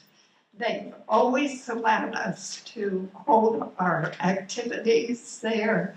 They've given us a little office to use on Tuesdays. I kind of sneak in Medicare, but that's, they let me do that.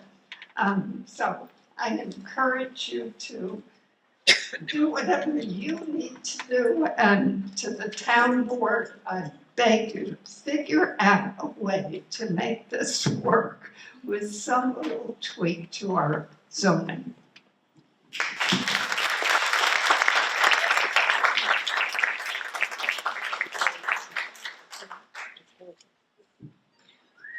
Try to check it.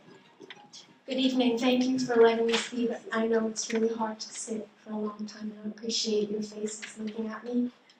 My name is Kate Neals. I work as a receptionist at the Baptist Home, which is now Meadows at Brookmead. I live at 7 Harder Lane, right off 308. And I have been there for about 9 years. I was lucky to go there first, and then my mother came, so full disclosure, she was a resident for 3 years. I just want to let you know, as a receptionist, it's a very unique position, and I see everyone. I speak to many people from all of the different counties in the area. I see all of the vendors, all of the residents, all of the family members. I think I speak to everyone in this room at least a couple times a day, no matter what their level, including our board members. And the words that you've heard come alive when in my work. Everything you've heard, I see it. I can give you so many specific examples, and I find that it's amazing that it reflects not only on Rhinebeck, but the entire, almost reaching Connecticut, Danbury, Pennsylvania. We have people come from all over. So I would love it if you could find a way that it wouldn't be an all or nothing proposition. Like Nina said, maybe you could find a tweak to make it work, to at least have our craft fairs. I know the joy that I see in the residents' faces when they can go and know if you heard about that before. So thank you very much, and I wish you a very good evening.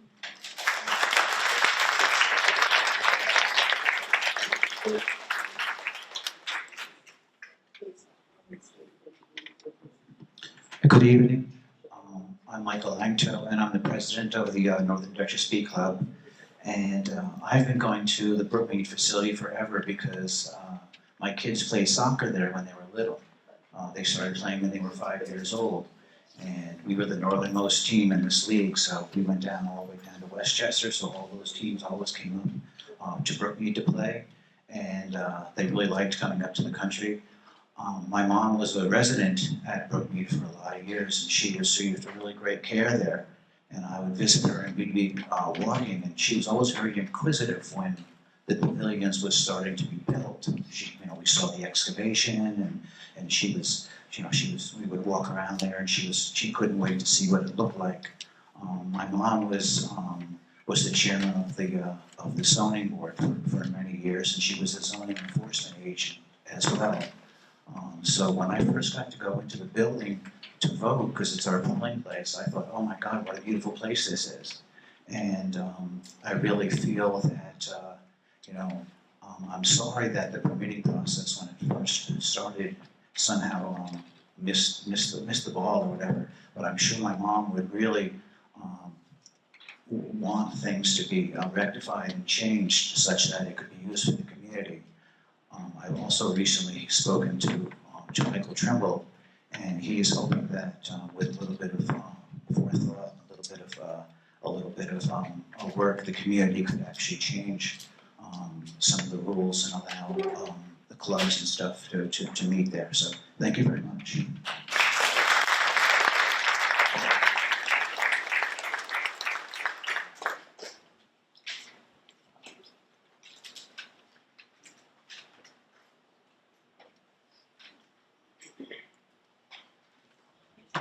Anybody else?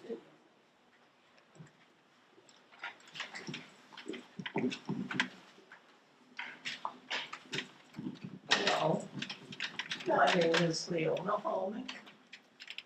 I'm from upstate New York, Schenectady County, just outside of Albany. I've been a resident for 2 years now. I'm also a voter in Dutchess County now. When I went to a nursing home, they would say to me, "This is your home." I said, "No, it isn't. The home I left was my home." But I came here because the facility I was in, financial problems, closed down. So here I came. Just not long ago, I openly said, "This is my home." The activities, the respect, the care, the smiles, whatever you want, well, me in my wheelchair, down the hallway. Hi, you felt at home, part of the community. And what I loved most was to be able to go up to the pavilion when they had the community luncheon. And believe it or not, speak with other members of the community who came there. It was like being at home, where I was active in the community. And this has so much to offer. I never thought I would say, a nursing home is my home. But this one is. Thank you, Karen, and Brian, and members of the community. I just asked the board, consider working with them and giving us these extra special events in the pavilion that they provided for everybody, not just for the Meadows community, but the outside community. Please reconsider that. Thank you.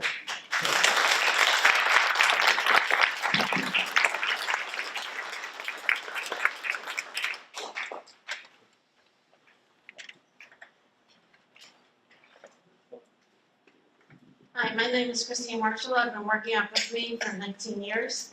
It's the best place to work. Thank you, Karen and Brian. I'm the activities director, and I have to say that it is not for profit that we do the things that we do. The fundraisers that we are proposing to do help fund the activities program. It helps us get the materials we need to run our programs. one of the main programs we do is our passport program, which we had today. We went to Brazil, like virtually. But it helps us get the supplies we need, the crafts we need. It just helps us come up with different programs that the residents even request for us that they would like to do. So it's not to fill our pockets, it's to help bring things that the residents are requesting for us to have. So I would just like you guys to try and keep that in mind. The fundraising we do is for the residents. And when we do the craft fairs, it's a chance for them to go out shopping. They can't go anywhere to do shopping. So when we have craft fairs, it's a chance for them to get stuff for their family. So that's the only way they have to shop sometimes. So that's very important for them. So I just wanted to have you guys kind of visualize that. So thank you very much.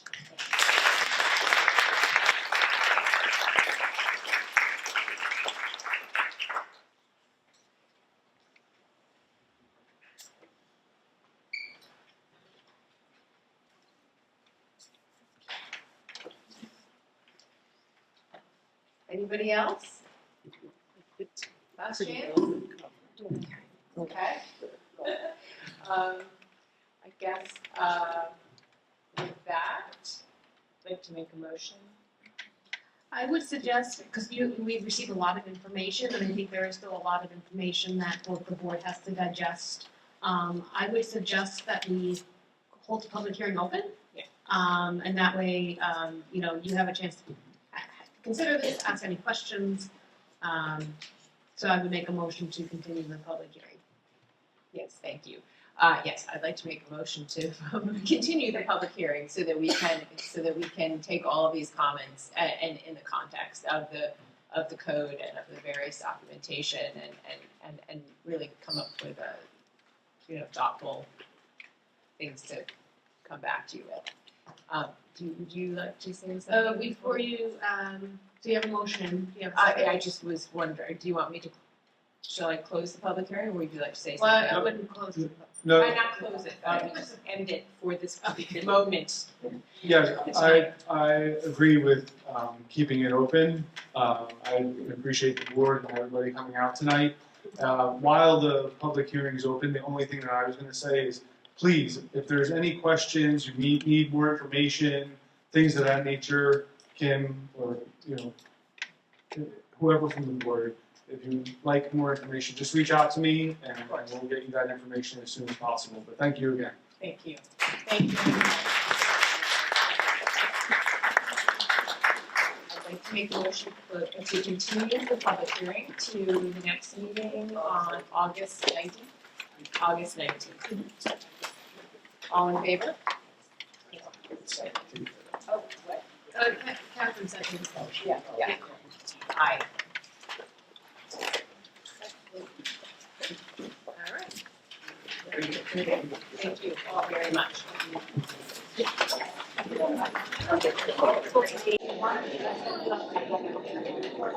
Wasn't so bad. Listen, if I can do it, you can do it.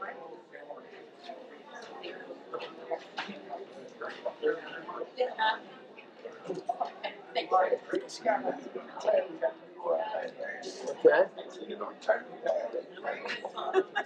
Yeah, well, I think that too. Well, because my daughter-in-law in October is coming back. She's the head of HR, so it just wouldn't be a problem.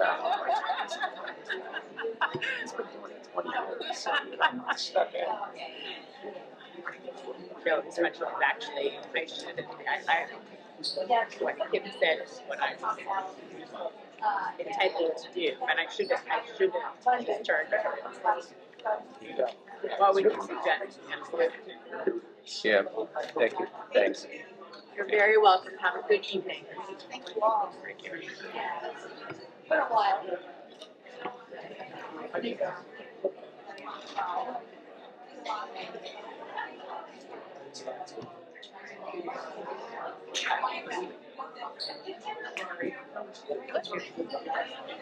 Yeah. No, thanks for I know, well, you know. We were wondering,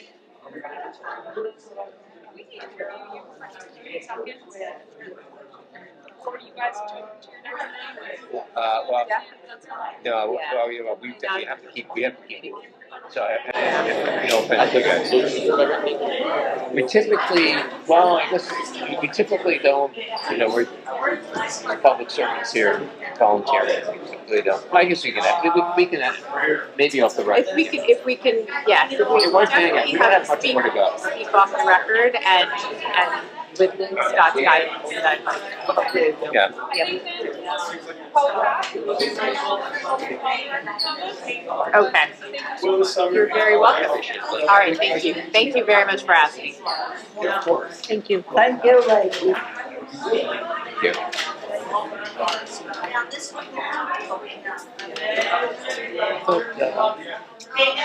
I thought Brian wanted to say something. Hi, Charlie. I did too. You picked the wrong day. Did I? Well, you picked the day to apply. So, So just for the record, Scott is back on the board. yeah. And is there? I know Charlie's here for his. That's the end of the public hearing. We have no more public hearings. We have 3 pieces of old business. Well, really 4. Yeah, and but- just because, could you just speak a little bit more into Yeah. it, like just because I can't stand here and back. But is there anybody here for? I mean, I know Charlie's here for his application. Is there anybody here for Broad? No. No, or for Sean Lamont? Okay. Michael. Oh yeah, Michael's here for Sean Lamont. Well, we don't care about Michael. He's got to hang out. I understand. Do you want to just do Frenny first go to since Frenny. Charlie's here? And Sure. Yeah. okay. So just try to get you out. We'll move you up. You're number 2, so we'll make you number 1.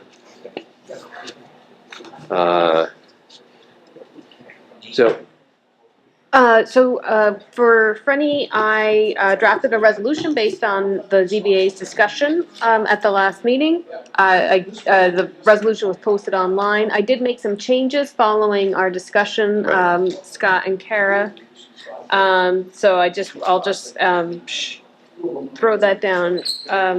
One question, I have a date to fill in. Gretchen, do you know when you don't have to answer it right now, but when did you refer this out to the planning board? I don't have the date. Probably a while ago, but. Do you have the date for the other ones or no? Nope. Because I would have taken it otherwise. Hang on, I might be able to. I know they responded on June 6th, if that helps, perhaps. But while you're looking for that, I just updated that the site visit, I understand, was with Scott, Catherine, Richard, Kara, and Joe. So that was just, I remember we had talked about having the planning board there, but I understand the planning board did not. No. May 26th. May 26th.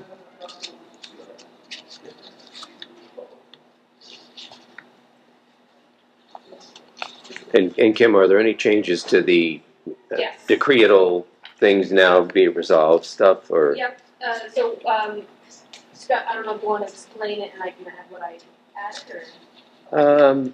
Yeah, I guess we can do it now before So or I just added this section, this was following the site visit and some of the observations that the board provided. And I just added, in addition to one of the first factor tests, if various are granted, will they cause an undesirable change in the character of the neighborhood? So it reads now that the answer to the question is no. The proposed garage will remain a residential accessory structure that matches the existing house. The design will match the existing house and be consistent with the residential character of the surrounding neighborhood. However, the number and aggregate structure of aggregate size of structures is increasing. While the additional structure here will fit within the rural and residential character of the neighborhood, such accessory structure and the uses are nearing the limit of what is appropriate for the surrounding residential neighborhood. The applicant is advised that any further structure should be carefully considered, as any further expansion or build-out may become an undesirable change to the neighborhood. Okay. Yeah, the discussion was that what has been done in the past has been lovely, the pool house and everything else, but this is the fifth accessory structure. I have my own issues with an attached garage being considered an accessory structure, so maybe it's only 4, really, but it's 5 under our interpretation. And I know we discussed at the site visit the fact that because of the topography and the rock, you couldn't expand the garage for perhaps take out that shed. Because taking out the shed would make it easier and maybe making the garage bigger or putting the garage where the shed is and that kind of stuff. So my feeling was that it's getting to the point where really this should be the end of the line as far as what should be allowed on the property. And that's why I asked Kim to kind of you've done lovely work on it. The pool house is beautiful. I think it's going to work nicely. That's my opinion. I defer to my colleagues as to what they think. But I was just getting a little bit, it's a lot. I'm going to look at mine. I'd like to get rid of it. Yeah. Is what? I'd rather just have the garage right. match the house and not have an off-the-shelf shed in between. Yeah. And hopefully, maybe when the garage is done, maybe that space in there, they can. Right. So I just wanted to add, Kim had done the resolution, and we had actually moved things up for the planning board, and so our timing was a little bit off, and the resolution to me was, I just wanted to add some language to give, so, in 5 or 10 years, when none of us are here perhaps, people can look back and see what we were feeling at the time. And we have obviously the camera here, but so that's is that in the? I have it. I think this one's back too. Because I'm not sure I have a copy of what has been revised.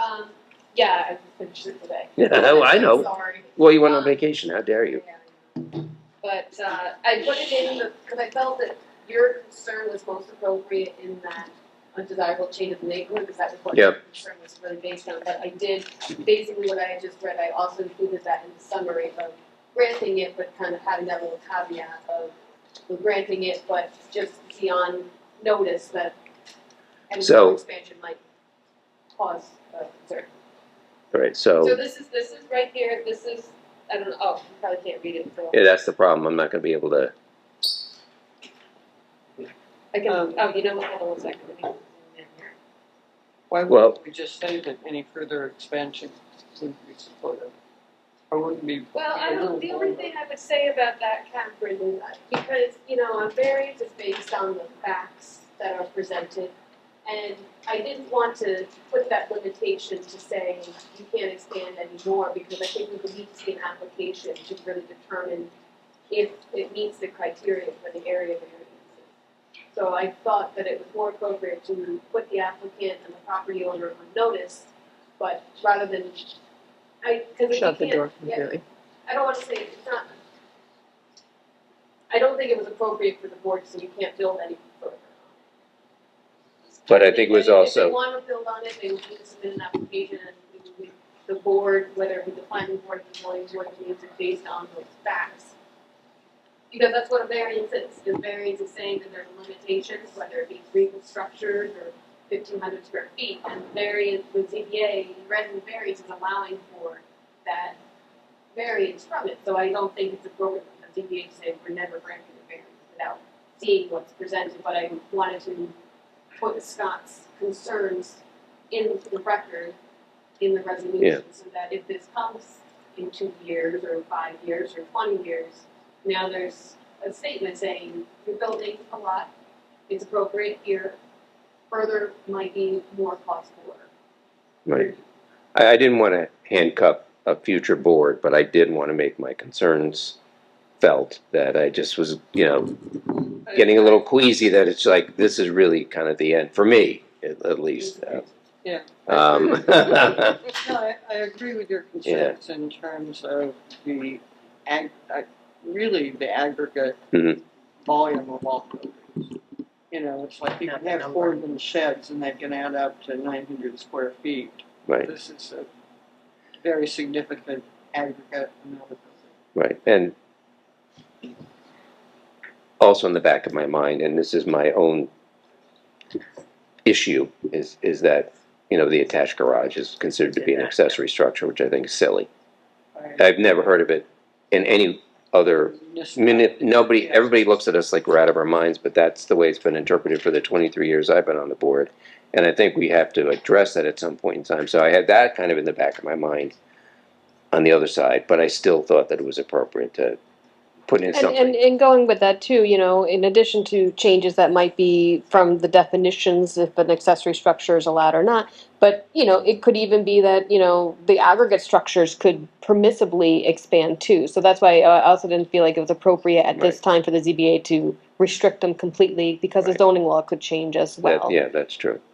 So like I said, this was kind of just a way of putting the public on notice, putting the applicant on notice, that there's a concern if there's additional structures, but not, I don't even think it's, like I said, it's appropriate, it might not even really be legal to fully restrict them from doing what it is, from the ZBA's perspective.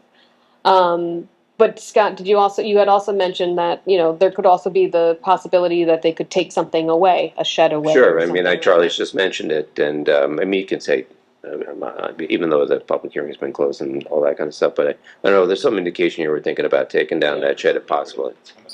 Yeah, I know you wanted to. I need to notify you? No, but I mean. You wouldn't need to notify the ZBA, you have to go through the building department to get a demolition permit. Yeah. Probably, I mean. But that would make it even better. But anyway, my concern is addressed. Now I don't know how I'm going to read it though, because I guess, Is it big enough? I guess I can do it from here, okay.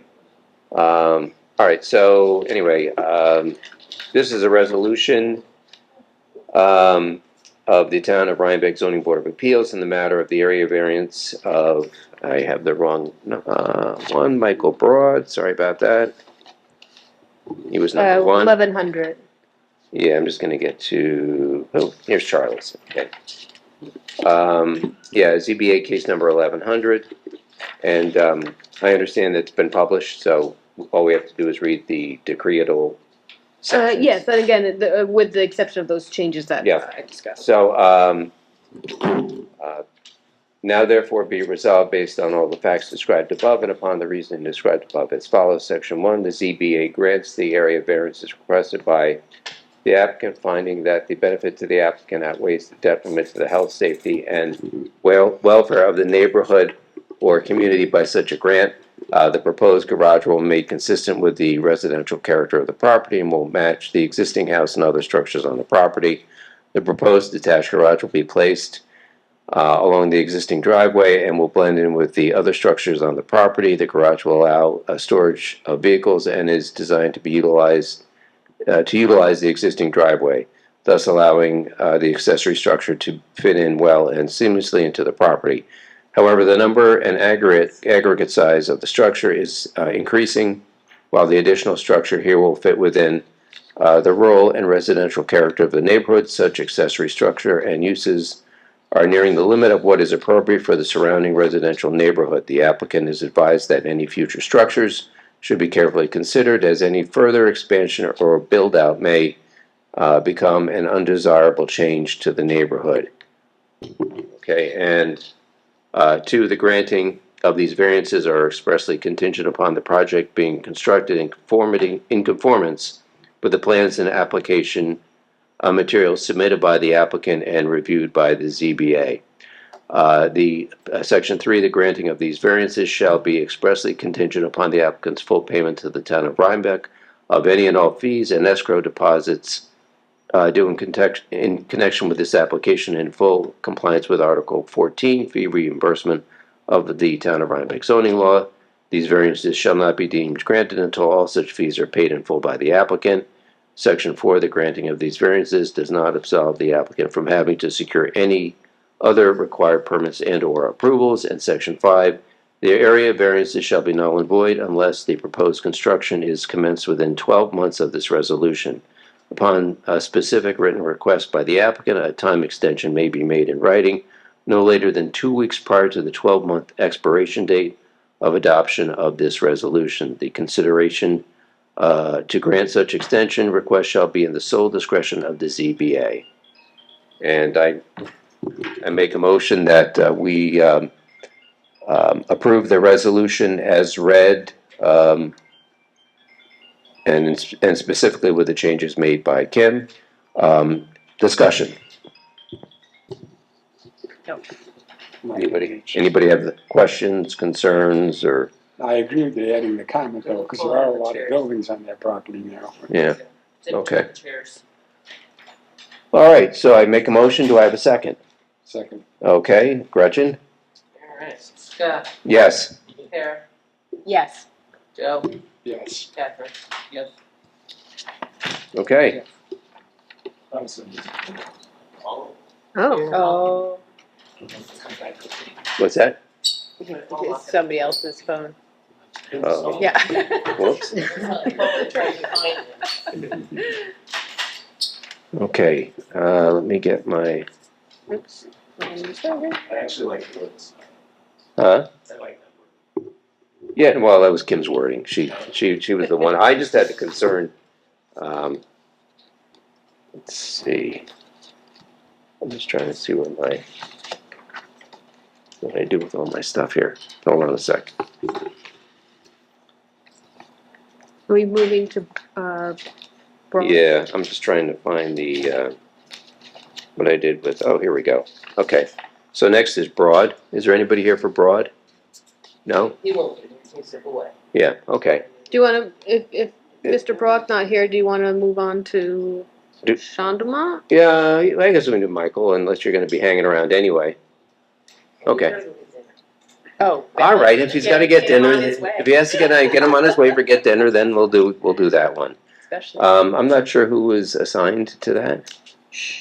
I think it was you. I think it was you and Joe was the last one, You seem so. to be. My word. Yeah, why don't you read it? Yes, I do. So, You're good. Yes, you're good. Yeah, you may leave. Leave before we change our minds.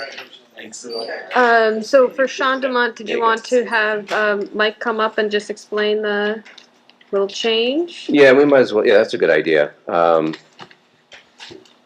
So, as a result of the site visit, we, well, not we, actually, it was Kara, came up with the idea that perhaps they didn't need a fence of that size to protect the birch trees. And Mike agreed, and then Mark Graminsky submitted revised dimensions of the fencing, and it's our job to try to keep the variances to a minimum. And I thought Kara's idea was very well taken, and it worked out. So we have a reduced variance that is incorporated. Well, actually, so the variance for this application was for the height of the fence, which the height Right. hasn't changed, but the overall Well, project has been reduced a little Right. bit to the benefit of Right. the project. So we moved it on the east line, we moved it back 14 feet, Right. and then on the driveway side, the west side, we moved it back possibly 12. Towards the rear, away from it. But yeah. Yeah. So it used to be. Well, it used to be. But it's in the but it wasn't still in the setback. Wasn't it still within the 50 feet? So the fence is allowed in the setback.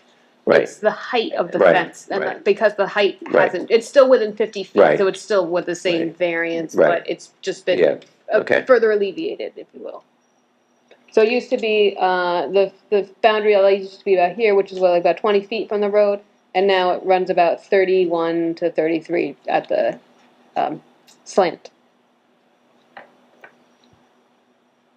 So Anyway, thank you very much for revising that. It was very helpful. And thank you for coming up with the idea. And Catherine? Yes. Yes. Thank you. So again, just similar with the last application, this was drafted and submitted to the board and then posted online. Following my meeting with Scott and Kara, I just added a few things, again, what we just discussed, saying it's noted that the applicant reduced the size of the fenced-in area, moving the fence further away from the front yard and away from the road. And then I just put a little footnote saying that the initial application proposed the fence to be 20 feet from Primrose Hill. The fenced-in area has been reduced. The fence will now be 31.6 to 33 feet from Primrose Hill. And again, I just updated the site visit, who was on the site visit, following that information. And I'm assuming that this application, Gretchen, was probably submitted on May 26th as well, so I'll put that in. And that was the only change than what was posted otherwise.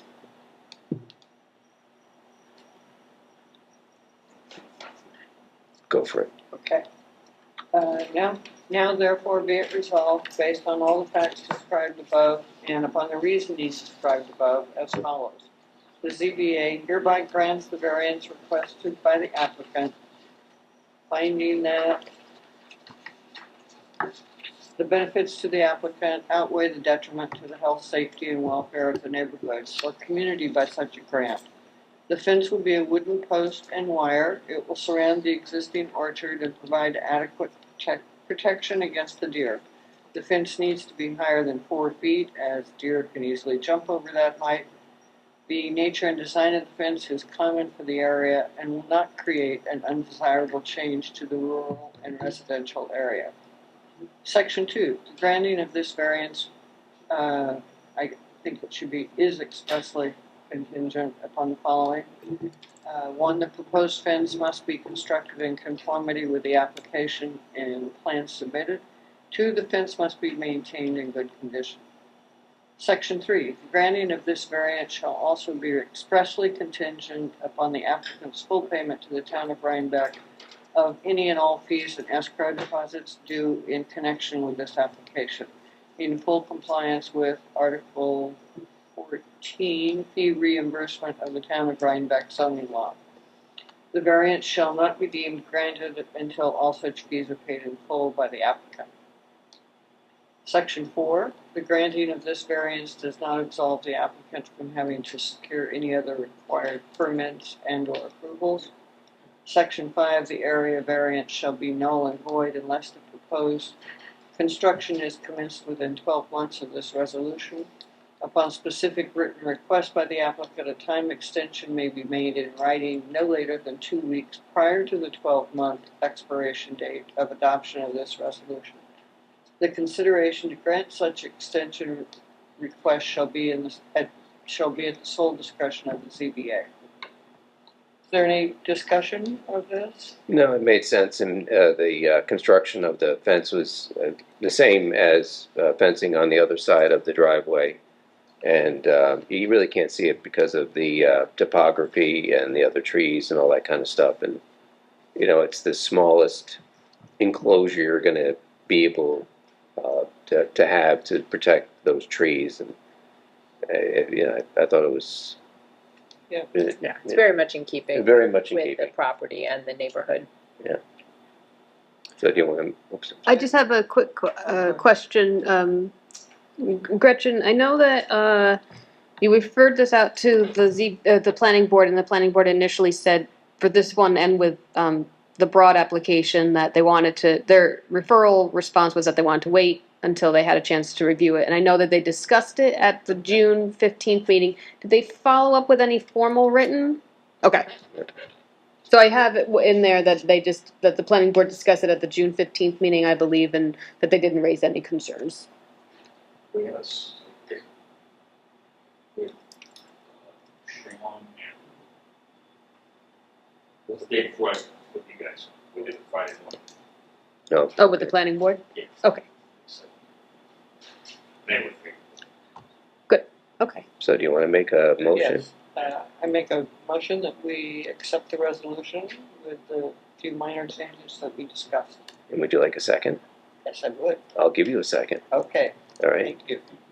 Gretchen? All right. Scott, Yes. Karen, Yes. Joe, Yes. Catherine. Yes. All right, and that brings us to the last application.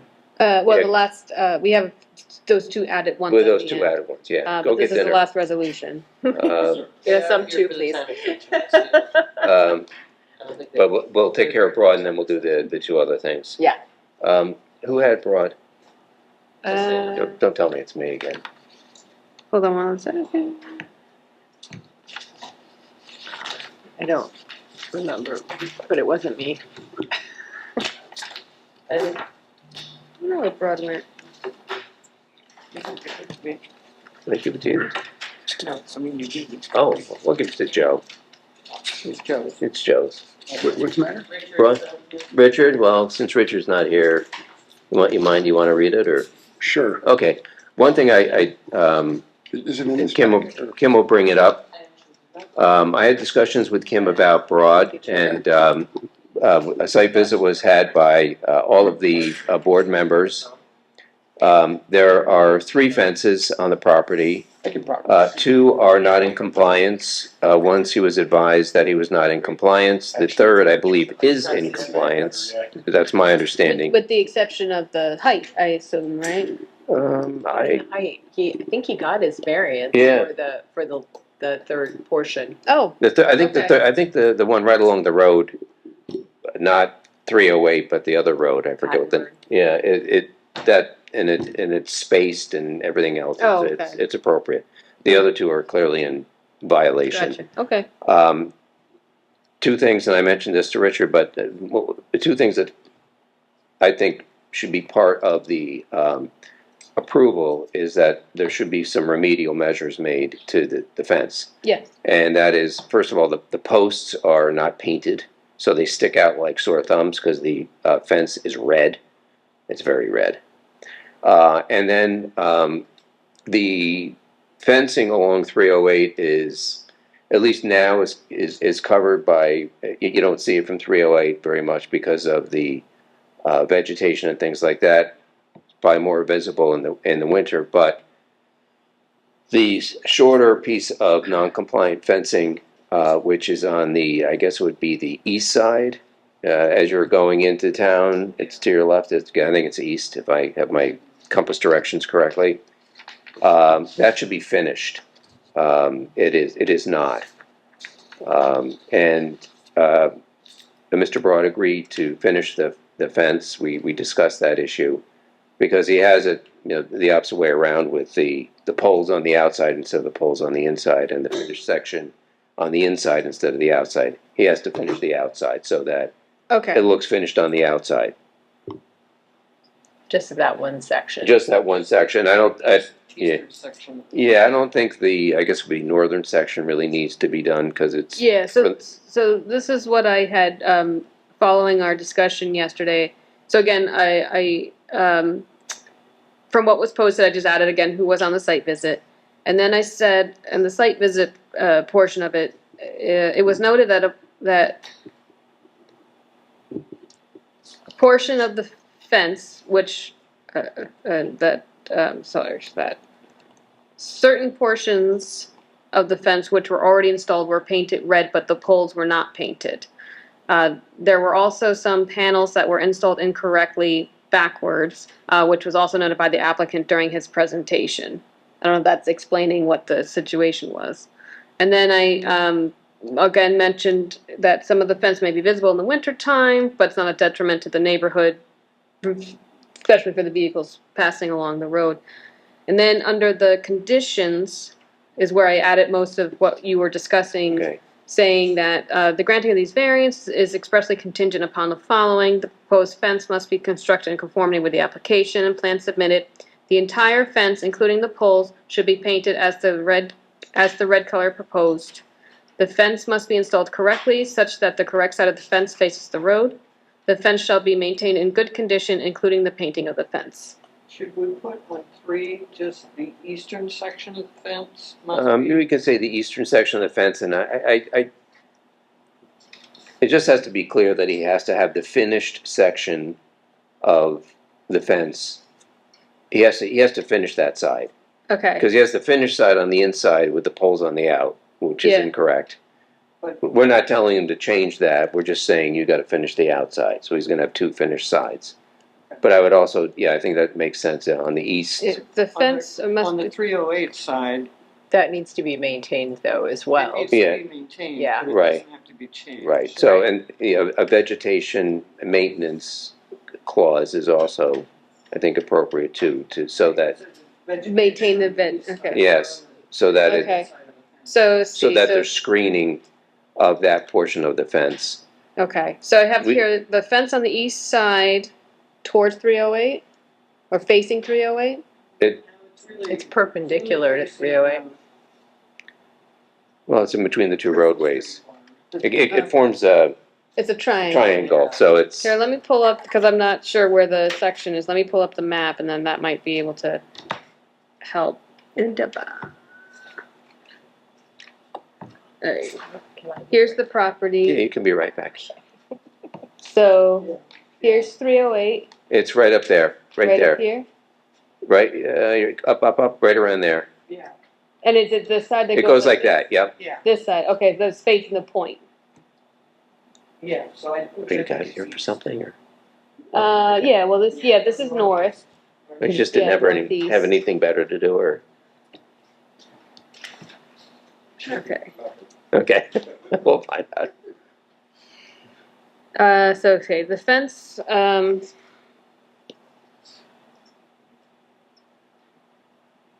I think hold on, I have it described somewhere, that would be good to do.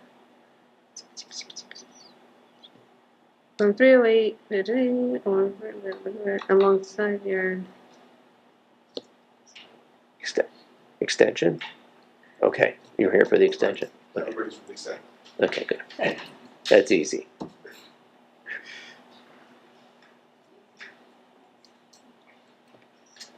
We're Alright. here till 10 some days, you're lucky.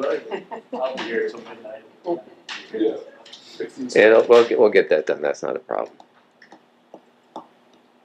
You picked a bad night, Brookmead, and then, the other one, it's, Were you the ones who suggested just knocking it out at the meeting and got pushed out? I might have. Thanks if that was. You're welcome.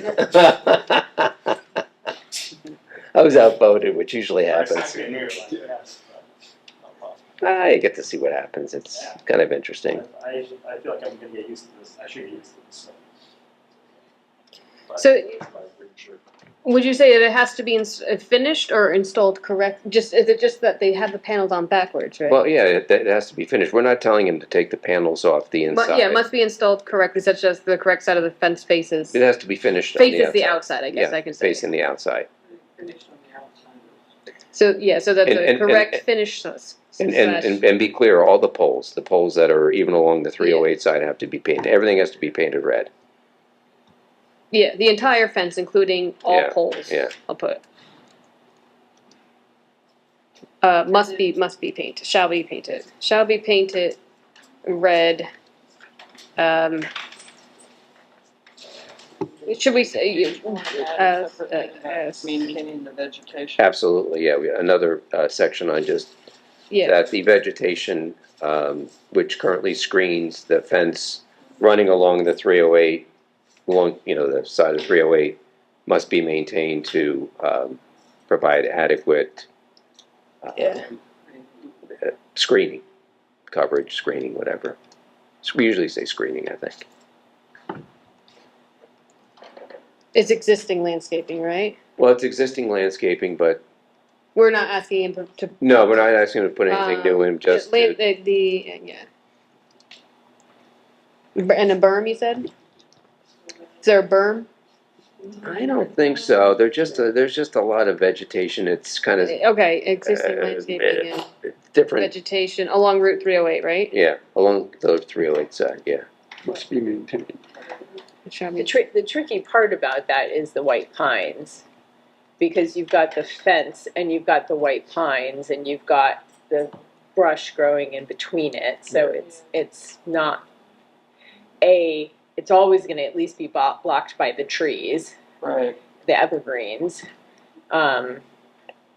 So maintain is a loose term. Landscape is a loose term. You'd be hard pressed. Well, that's why I have it, it's being maintained in good condition. I think I have another language, I can't think of it at the moment, but I might add something to the effect of basically like, if something dies, take care Replace of with that. like Replace kind. it with a like kind. Yeah. I have language kind of that we use in previous resolutions that I'll just kind of incorporate into that here. So how does this now sound? Proposed fence must be constructed in conformity with the application and plan submitted. The entire fence, including all poles, shall be painted red. The fence that runs along the side yard, which connects the other two sections of the fence that was described up above, must be installed correctly such that the correct finished side of the fence faces the outside. Towards the road, I guess, would that be better? Or I guess the outside. The outside's fine. Okay. The fence shall be maintained in good condition, including the painting of the fence. Existing landscaping and vegetation along Route 308 shall be maintained in good condition. And then adding whatever different language, just to. One small tweak to that, though. Sure. We're not asking them to we're proposing, and I think Broad was proposing to put, not to turn the fence around, but just to cover the outside. So the way that reads now is such that the correct finished side of the fence faces the outside. So that's sort of speaking to the finished side of the fence that's already there, so that such that the outside of the fence is correctly finished, or something like that. It must be installed correctly. Maybe that's a. I don't want to. Well, but if you do that, then reinstall the then fence. you don't want to twist around. Plus, Yeah. for his purposes, it actually makes sense to have both sides finished. Yeah. Because it'll help with the sound. So maybe it must be corrected. Must be Instead of saying installed correctly, just must be finished on the outside. Okay, Must so be properly finished on the outside. Yeah. If you need to define properly finished. He knows what to do. Yeah. We already discussed it, and he has must materials. must be properly finished on the outside, such that the outside of the fence faces the outside. Well, that doesn't make sense. Yeah. so he has to be on the outside, right? Outside. Must be properly finished on the outside, such as the correct side, or what if I just say the outside facing outside? Should be probably finished on the outside. Yeah, just that's fine. He'll know what it means. Take that He knows exactly. He knows what it means, right? We discussed it at length. Okay. All right. That's much better. Okay. All right. Get a nickel for every. How many times have you said outside? I actually do, That was terrible. but he's going to have to read. Are you prepared to read? Can you see that? Yeah, I can see it. Oh, so we haven't even, yeah, so those, okay, so. Got it. I can increase it. Can you see okay? I can, okay. I do have this if you want it just for that. Well, but that's. Yeah, I that actually can see that better. Yeah, I can see that better, yeah. Oh, Or I can step over there, I guess, but I'm good. all right. I can. Take it away.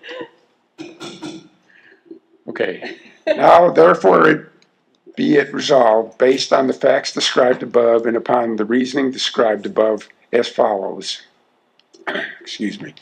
The ZBA hereby grants variances requested by the applicant, finding that the benefit to the applicant outweighs the detriment to the health, safety, and welfare of the neighborhood community by such a grant.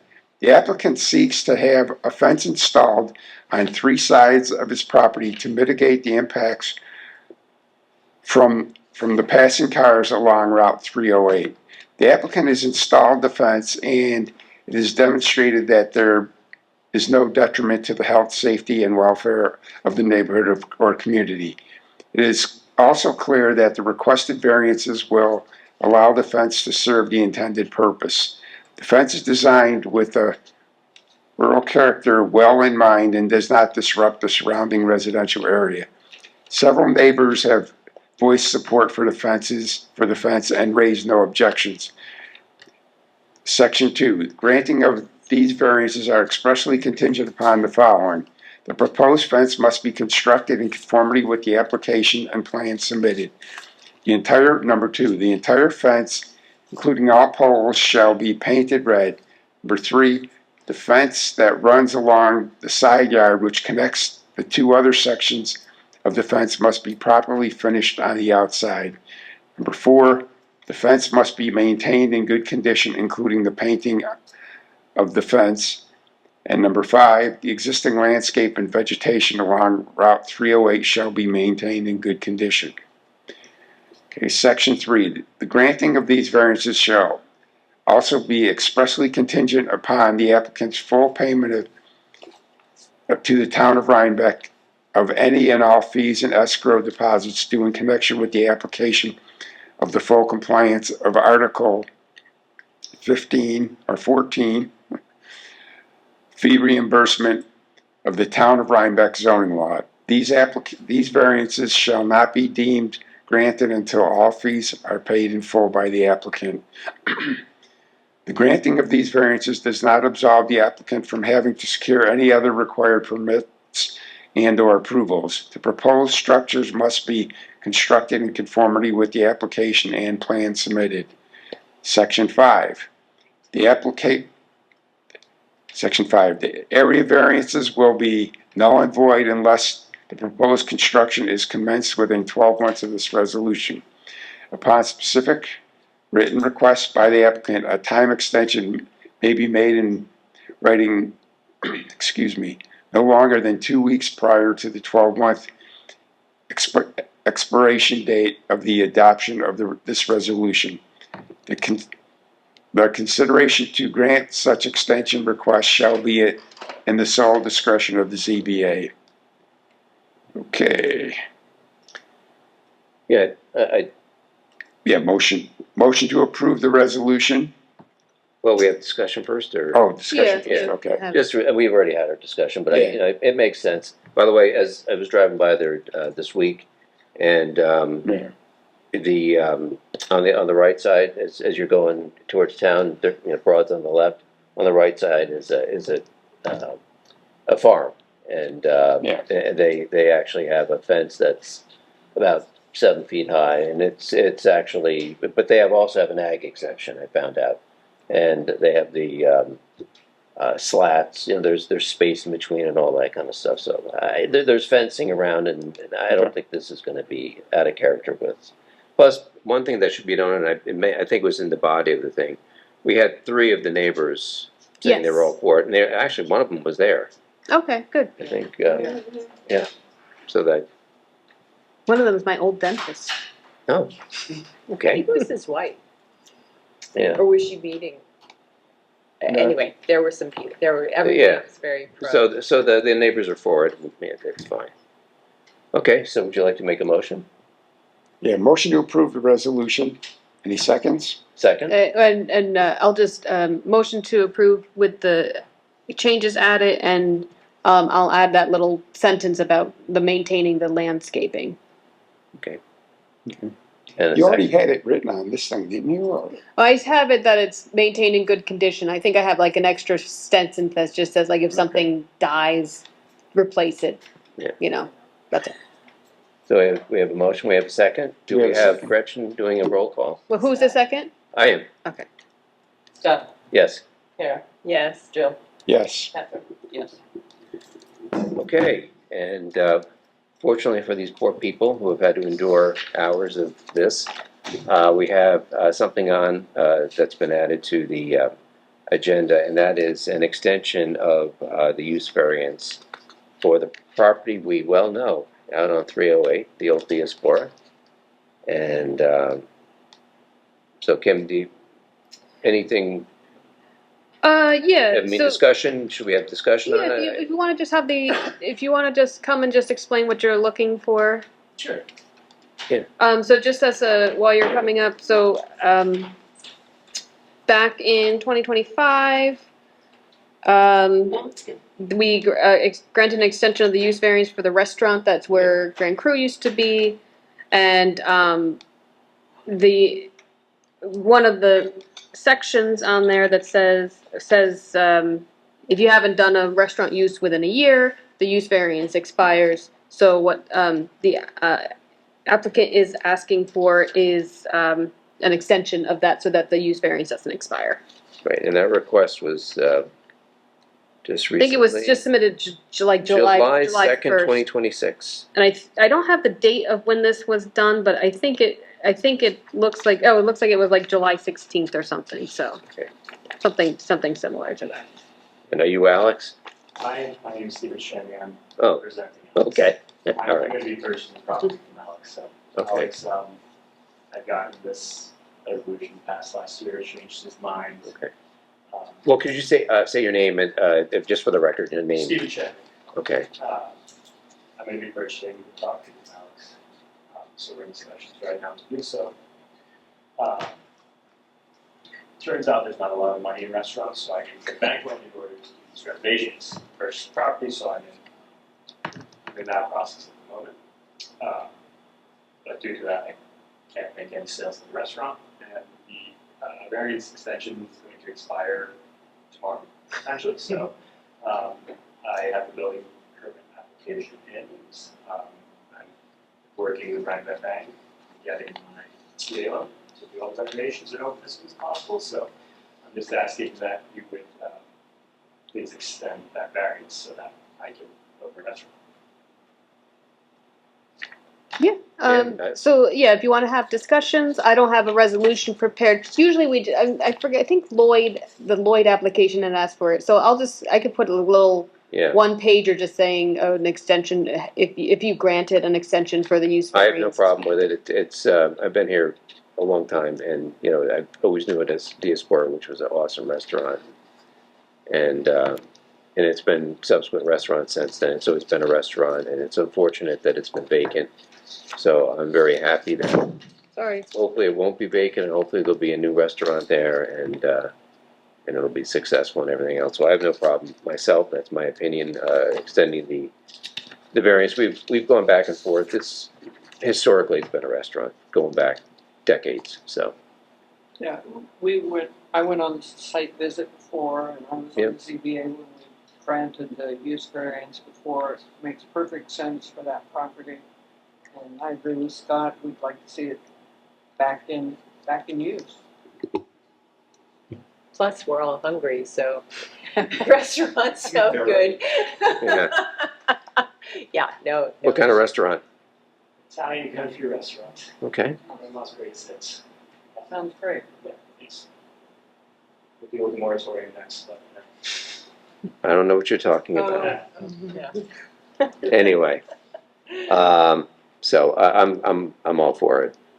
It makes perfect sense, and I wish you luck. So can we just have a resolution? Can we vote on it tonight? Yeah, vote on it tonight. I'll draft up a little pager just to kind of have it for the record. I'll make a motion that we grant the extension that has been requested. Do I have a second? Second. Aha. All in favor? Aye. All right. So, yay! Thank you. I apologize for you. It's all good. No, it's worth it. It's worth it. Is that why you two are still here? I mean, Oh, this has been a whole thing all day. They've been helping too. it's a great. It was a great. Diaspora was awesome. You have big shoes to fill. It was a great restaurant. So I wish you luck. Okay. Is that your water bottle? And Booker, is it somebody else's? No, well, it's just all of my water. See, I'm so good. Yeah. So excited. Thank you. Never mind. Exactly. All right.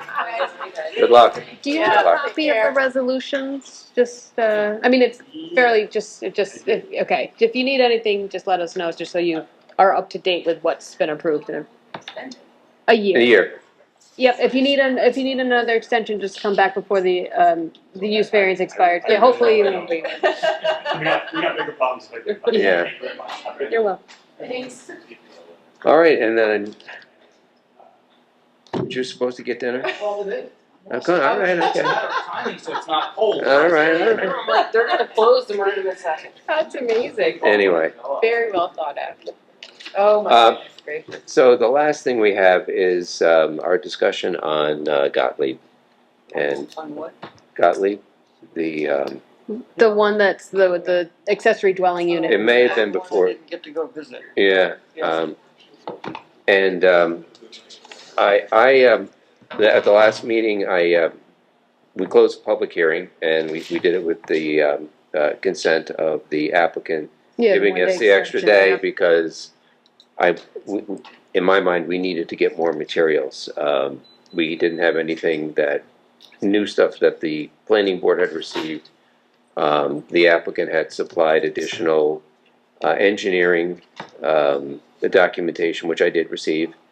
I was hoping for a report from the fire inspector. That doesn't exist. Apparently, it's a one-line Yeah. That's email okay. says, okay by me. Mhm. But, the fire inspector is fine with it. They were out there. So I wanted to get the additional information before I could try to make up my mind on where to go on this application. I mean, it's a beautiful application, undoubtedly. But, doing the site inspection, I had some serious concerns about getting back to that accessory structure, if that's what it really is. I mean, that's another issue, but anyway, it's an accessory structure, I guess. It's way back. It's very, very narrow, the pathway, whatever. It's steep.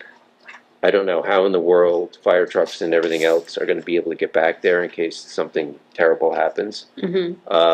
But apparently, the revised plans showed a roadway which is going to be asphalt now, and the fire inspector was satisfied that they could get a fire truck, an ambulance, and other emergency vehicles back there in case something bad happened. So, I guess the planning board is okay with it. The fire inspector is okay with it.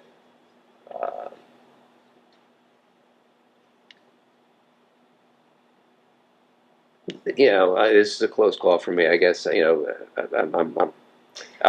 probably say yes. Yeah. Yes to it Yeah. because all these other folks have reviewed it. I know the planning board had an engineering group go out there their own. There's been a lot of work done on this thing. So I think I reluctantly am willing to approve it. Well, That's my opinion, and I want to hear from everybody else. But our coverage is only the zoning part. No, I know. This is the driveway or any of that other stuff, right? So. Well, yes. What was the actual variance on this that's needed?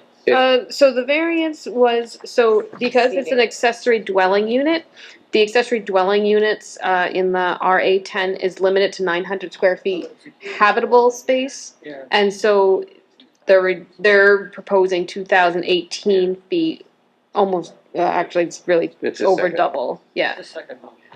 But what I want to say, Scott, I think you're. That's why I was kind of tongue in cheek. So that's why I just, the planning board and the fire department and the zoning board, they're all reviewing this property, but they all are reviewing it for different aspects of it, and they all have different criterias that they're looking for. And, I think that the board here has expressed some concerns about it, both safety-wise and size-wise, and location has been, even though the location might not be a variance, it is part of the project, and it's something that you guys are considering. I thought that one thing that might be helpful for this application, I know typically, there's a lot of discussions amongst the board and it's kind of clear where the board is heading. But in this one, because there's been some back and forth amongst yourselves and others, I thought it might be helpful to actually have an open discussion about each of the factor tests. And then maybe if I read the factor test and then you guys can give me your thoughts, and then that might be able to also help understand, because again, what you're ultimately deciding is a balancing test. You don't have to answer yes to all of the factors. You don't have to answer no to all of the factors. It's ultimately a balancing test, and what you're looking for is if the benefit in granting the variance is outweighed by the detriment or harm to the community. So in answering that, the first question is whether there's an undesirable change will be produced in the character of the neighborhood or a detriment to nearby properties will be created by the granting of the variance. Yeah, and I don't think that's gonna happen. I mean, even though there's gonna be the roadway, they're obviously gonna have to increase that dramatically. There's actually a roadway straight to the structure, and then before you get there, you go off to your right, you go kind of down this very steep hill, and that's the area that they're gonna have the fire trucks and everything else going to. It's gonna certainly change the nature of the property, but there's no neighbors. I mean, it's a huge piece of property. No one's ever gonna see it. Right, exactly. No one's gonna see it, et cetera. So I don't see that. I don't see that there's gonna be any change in the character to the, you're not gonna see it from the street. It's so far back. That's just my take. No, that's Don't let me monopolize, please jump in. Well, there's three of us against you if we decide. Well, no, I mean, I'm just saying, I don't see it because it's just so far back and everything else. Yeah, that's how I feel. It's the road, you can't see it. It's from the main road that goes in front of it. I Nobody feel knows that. no as well, but I think somebody raised the point, perhaps it was John, who was commenting the view from the other side of the, and I'm really staying in our swim lane here as to what I am considering. To that balancing test question, I would say no, and I would say to the visual impact and character, the land across the stream is a land trust, so there aren't going to be neighbors there, so nobody is going to see it. If the land trust They don't have a quarrel. have agreed that this is okay with them, then I don't see who we're protecting. We're not protecting anybody else. And I think that should be noted because they don't have a problem with it. They were in favor of They were this, in favor even though it's like. Well, Scenic Hudson has the conservation easement, which is on the property. I don't know if they own the property across this. You mean which side of the street? The other side of the stream. Oh, the stream. Yeah, there's a Oh, stream. the stream, There's a beautiful waterfall. Yeah, And that's owned by a conservation easement. beautiful waterfall and a stream, and on the other side it's Scenic mountain. I don't want to say mountainous, but it's hilly. Wooded hills. Wooded hills, and they had no quarrel with it, as I recollect. So I think that should be included as They well. were gonna have trails down that direction now. Yeah, so I just for specification, so I think, where's my thing? Here we go. So this is the property. Right, 930 is, yeah, right here. So there's a conservation easement of about 100 feet wide that goes along this boundary on their property. That's what's owned by Scenic Hudson. I think Scenic Hudson also owns up here. That's the conservation, that's the land trust, Scenic Hudson. The property, they don't own this land. This land is owned by Dove's Nest too, according to this. Oh. So I just wanted to just specify that. Now, granted, it's a 244 acre parcel, but it is, and this looks like this is their house. So, yeah, Scenic Hudson owns this little part of it, and they don't own it, they just have a conservation easement. Is that, Kim, any idea, is it Dove's Nest? Is that that huge parcel that's right next to Southlands? Yeah. Is that a tail end of it? Yeah. I think I think this is the parcel, sorry, that's stupid. This is owned by Dove's Nest. This is the one with the easement, the solar panels went on. Oh, okay. So this is owned by Dove's Nest. This is a Dove's Nest too. Okay, it's a different. And then this is the parcel. So anyway, I just wanted to just specify that. Now, granted, of course, this does look like a big, and those landowners were notified during the public hearing, and they did not comment on it. Yeah, there's been no comment on it, but I just wanted to just specify for the record. Okay. Do you remember the property that had the hydro generator on? Oh, yeah, that's up. I don't remember the name, but I do remember that. Yeah, that was That's up, let's see, here's this property, no, it's probably up somewhere around here. Or maybe, it's probably this, maybe right here. You know what I could probably do is actually, let me see, where's the?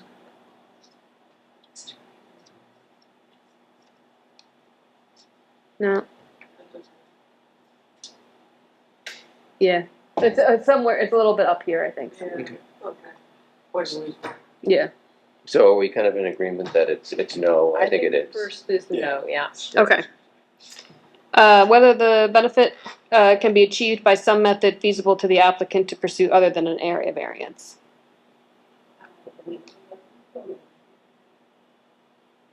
Yeah. I mean, they could build a smaller house. Yeah. They get some, yeah, it's smaller, but 900 square feet is really small. 900 square, 2,000 is not huge, and It's not so much, I mean, the square footage on that size property is not, it isn't that, it's that it is a complete home.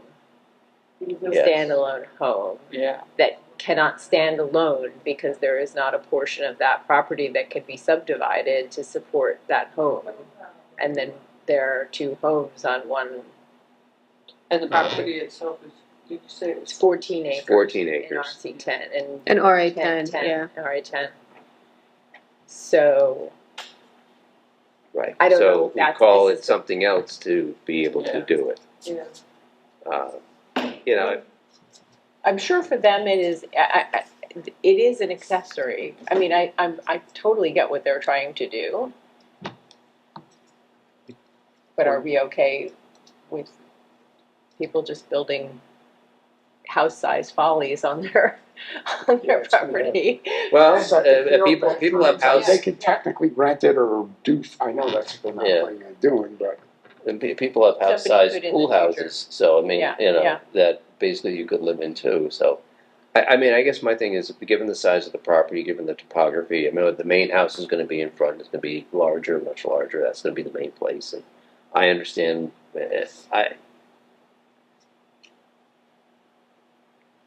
think it's more of a problem in the future. If somebody buys the property, you know they're going to be in front of us asking for something to make that.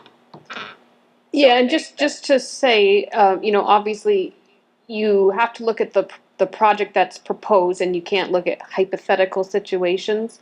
But you do have to be aware that variances do run with the land. So we're granting a variance for the square footage to be increased for an accessory dwelling unit. Another owner will have that same accessory dwelling unit size. And I know we're doubling it a little bit more, but it's such a large piece of property. It just seems unreasonable not to allow something of that size on something so big. Yeah. That's just my.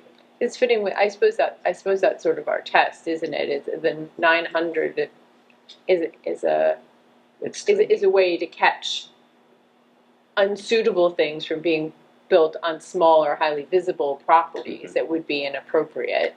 But if you have a large property, Yeah, and again, what we were discussing. No one's gonna see. What we were kind of discussing too with the Frenny application is that the whole point and purpose of an area variance is that sometimes the zoning law doesn't fit into every single property, or every single situation. So you have kind of your bird's eye view of the whole community, and then you have restrictions, lot size or setbacks or something. And the reason that people ask for a variance is because they would say, based on my facts, this doesn't fit my needs or my property or such. And what you're doing as a zoning board is looking at that particular fact, that particular property, applying these variances and standards to it to say, okay, you can get a variance from that 900 square feet because the property is so large it makes sense, or there's topographical restrictions. But that's what your job as the ZBA is doing, is saying, we understand that the zoning law has a limit. Here's your situation, and here's why we think that you can get a variance from that limit. and do we clarify in our resolution that this is an accessory dwelling to this property and, and we recognize the constraints from whatever the language is from it becoming a rental property or from it becoming so they're applying, so they will be getting a application, site, they already have a special use permit. They have so typically residential structures like single family homes, they're permitted as of right, meaning that an owner can just go for a building permit and get their approvals. Accessory dwelling units usually do require a special use permit, and because this is on Mill Road, which is a scenic road, they also require a site plan and special use permit from the planning board. So they've received a special use permit for an accessory dwelling unit. That is what they applied for. There's no restrictions on that you could rent. I mean, now Rhinebeck does there have are restrictions. Well, yeah, Rhinebeck, in the terms of that, Rhinebeck does have a short-term rental law. But they're the perfect property to be able to rent that as a short-term rental because they would be living in the front house. That's true. But again, if they want to do short-term rental, there's a procedure for that. There's a separate permit for that now in Rhinebeck. There wasn't a few years ago, but now there is. Right. I don't know if they meet all. Rental and just Right. Yeah. So again, remember that the variances, go to the use of the land, not necessarily the use of So yes, it could potentially be a rental. They haven't said that. They said that this is for their home, but to say that it couldn't be a rental, it's a little dicey to put that as a condition without them volunteering to put that as a condition. The question though, I thought like zoning, that's single family, right? I mean, so you can't have two independent families. I think we praised them on that. Well, so you repeatedly can't have, saying it's just for the family. It's just, I thought we have that. And again, they have represented in front of this board that this is really for their use or maybe friends visiting, family visiting. So they didn't indicate that they were going to renting it out. In Rhinebeck, you cannot have two principal uses on one lot, so you can't have a single family home and a single family home. Again, they're not presenting it that way. They're saying this is a single family home and an accessory dwelling unit, which is permitted. Yep. No, I understand. But the law doesn't say you can't have both fully occupied at all times. Right. There's no. And that's why some people have like an apartment on the building or something like that. Yeah. So, two families easily can be living. Yeah. I guess that's where I keep getting a little hung up. And I can't vote on this one, so I'm just throwing in my. You can vote on it, Catherine. Sure. As long as you're familiar with it. Yeah. Oh. Whatever you feel. You can. Yeah, you're not going to get away that easy. Also abstain, but I think you have. You've been in front of the public hearing. So whatever you feel comfortable with, but as long as you're familiar with it enough that you feel you have enough information to make an informed decision, you can certainly vote on it. Okay. So where do we come down on point number 2 there? Read it again, please. Whether the benefit sought by the applicant can be achieved by some method feasible for the applicant to pursue other than an area variance. I mean, the answer is probably no. I mean, what else are they? Well, in my opinion, they could make it smaller. They can make it small, but then is it really feasible? The answer is yes. But that doesn't mean. But what they want is a design showcase. I mean, that's not going to be. Well, they want a place allegedly, and I take them at their words because they've repeated it through the representative that they want to have their family there, and the 900 square foot structure is not going to do it. If you have they're not going to spend that kind of money to rent it out. No. I mean, I can't even imagine the amount of money it's going to cost to make this happen. Yeah. No, I think that's.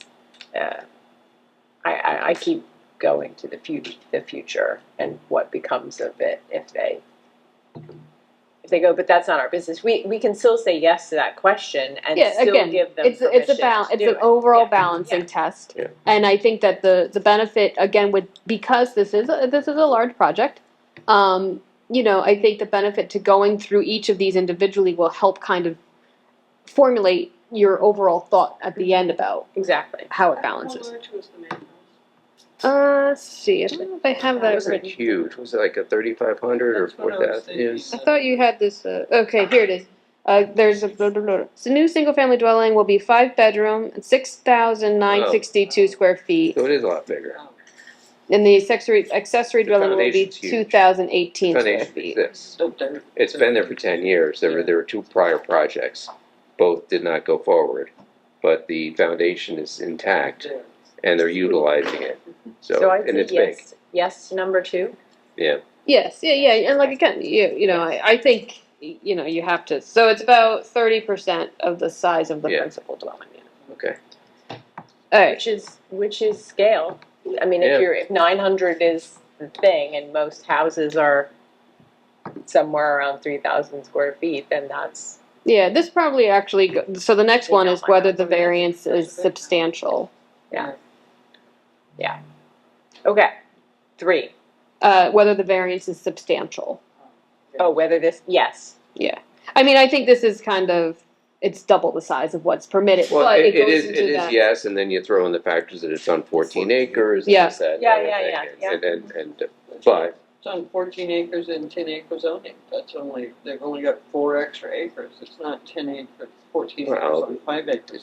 2,000 square feet on 4 acres is not much. Yeah. Okay. Whether the proposed variance will have an adverse effect or impact on the physical or environmental conditions in the neighborhood or the district. No. In my humble. Well, do we have to worry about we don't have to worry about the water thing, right, that potentially could cause? No. That is an It environmental just- impact, though. I guess my thing is, it just, I don't know, just seeing a lot of asphalt all over the place is just, I bet they do it as aesthetically well as possible, but you need so much to be able to have those pieces of equipment. Did he access. say they were using, I mean, I don't know. No, they have to use asphalt now. They were gonna use, the pavers. the block, yeah, paver, yeah. Yeah. I think because it's over a certain They were grade. gonna use the kind of asphalt that's, more porous. porous. No, but actually that would be a good question to ask them, or stipulation. My understanding is the only difference between porous and non-porous asphalt is the sealant. Oh, maybe so. Because Bard prides itself on its Yeah. porous asphalt. But I always wondered, what does that actually And I think mean? it just means whether or not you seal it. But yeah, it's a jungle back there. I mean, they are really cutting a new road out of wilderness. Couple of roads. And One buried. straight back, and although that may not Does be it really need to? I thought they diverted the whole. They are diverting. I don't know how. It's going to be a roadway, and then they're going to divert to the right. But the section that continues straight towards the structure, I don't know what they're going to do with that. Yeah, I think they're going to have to do somewhat significant regrading, right, to make Oh my gosh, yeah, the whole to road. make that not so steep, because right now it's steep. Yeah, so this is how they have it. From everything you said about the topography, it sounds like asphalt is much preferred. It has to be. Yeah. It's I mean, the engineers have said. that's the only way you can do it. Yeah, It wouldn't make sense to do but it wouldn't work. asphalt Yeah, only in the steep parts and then. Right. So I think this is the original, like, log road that they had, which went here. Mm-hmm. And then I think this is, oh no, this is it. This was the That's the existing existing. Yep. footpad, and then I The think other there- thing exists too, but it's Yeah, so this is what they're going to be paving now. To get down to here. And they couldn't use that existing kind of road that's there? It was too steep, I think. Yeah. And it's really when you're out there and you're standing on the ground, it's wobbly. Let's put it that way. I mean, Richard and I were standing there. We're like, I think we're going to go. We're going to go over. It's going to give way. There's going to be a slide, and we're going to be in the creek. It was really, it was unstable. Mm-hmm.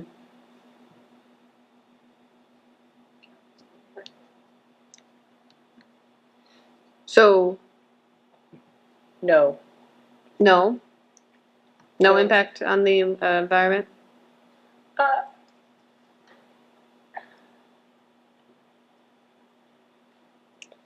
Not a meaningful effect on the environment. I mean, they're gonna have to do all sorts of stormwater management and things like that, and it's all gonna stay on the property. But it's their environment, it's not like, it's not like. Can you read the question again? Whether the proposed variance will have an adverse effect or impact on the physical or environmental conditions in the neighborhood or district. All right, so I'll go no there. It's a neighborhood or district, that's the distinction. It's definitely going to affect the property. Yeah. Let me just double check. The amount of wildlife I have in, on, and around my house. With, with the driveway and the cars and everything, I'm sure a road through the woods is not gonna. No. Not gonna stop that. Is not gonna stop. No, but it's just nature. you're going to be, but you're moving around the earth. There's going to be a lot of drainage. There's going to be a lot of trees are going to come down. The trees are going to come down. It just. It's I will say there is the amount of money they're putting in. I suspect they will probably. They'll what they do will be good. It'll be the best that's there now. It'll be the best that they can do. Yes, Yeah. they will. And there is plenty of undisturbed land around there. I don't think it's going to be displacing anything that's living there. I think another thing you said is it will be minimal outside. Yeah, and there's so much wooded area, and they're Like lost in the wilderness. Yeah. They want it to Yeah. feel like they're escaping to the woods. So Yeah. I think it'll be pretty minimal. Great, thank you. And our favorite, is the difficulty self-created? Yes. Do you want to elaborate? No, it's kidding. No, everything pretty much is that. And then just, this has been very helpful, thank you. The other thing is, if this is the minimal variances that's required. This kind of goes again to the size of, of it. For what they want to do, yeah. I mean, they want their family there. And I think the adult kids and children was my understanding. And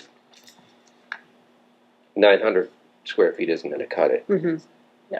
And I think in ratio to the main dwelling, Right. I think it makes sense.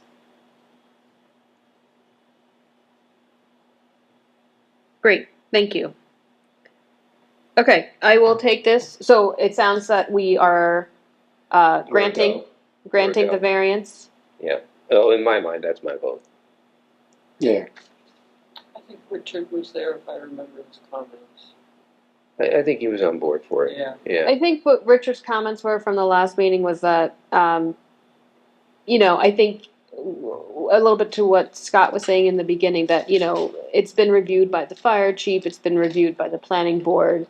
And so I think that gave him a little bit more comfort. I think he had noted, it's going to be a lot on the property and a lot of I asphalt and stuff like that. So I think he, had concerns there, but I think he seemed to say it was okay with a lot of other agencies. So he was. Yeah. I was just surprised at how quickly I'm stunned, actually, that the planning board allowed acted, it, yeah. and then also just I was expecting a report of some sort from the fire inspector, because to me there's significance there, like how you get apparatus back and everything else, and whatever. There's a clear indication he has no problem with it. So email line. Based on the things I've been more involved with the planning board, response from fire and engineering seems to be minimal. I mean, it doesn't feel very stringent to me. Yeah. They did go, I suppose, the daycare project on 9 as you go north. Trying to think what it's near. It's near the intersection of Red Hook, right? Is that in The old antique place.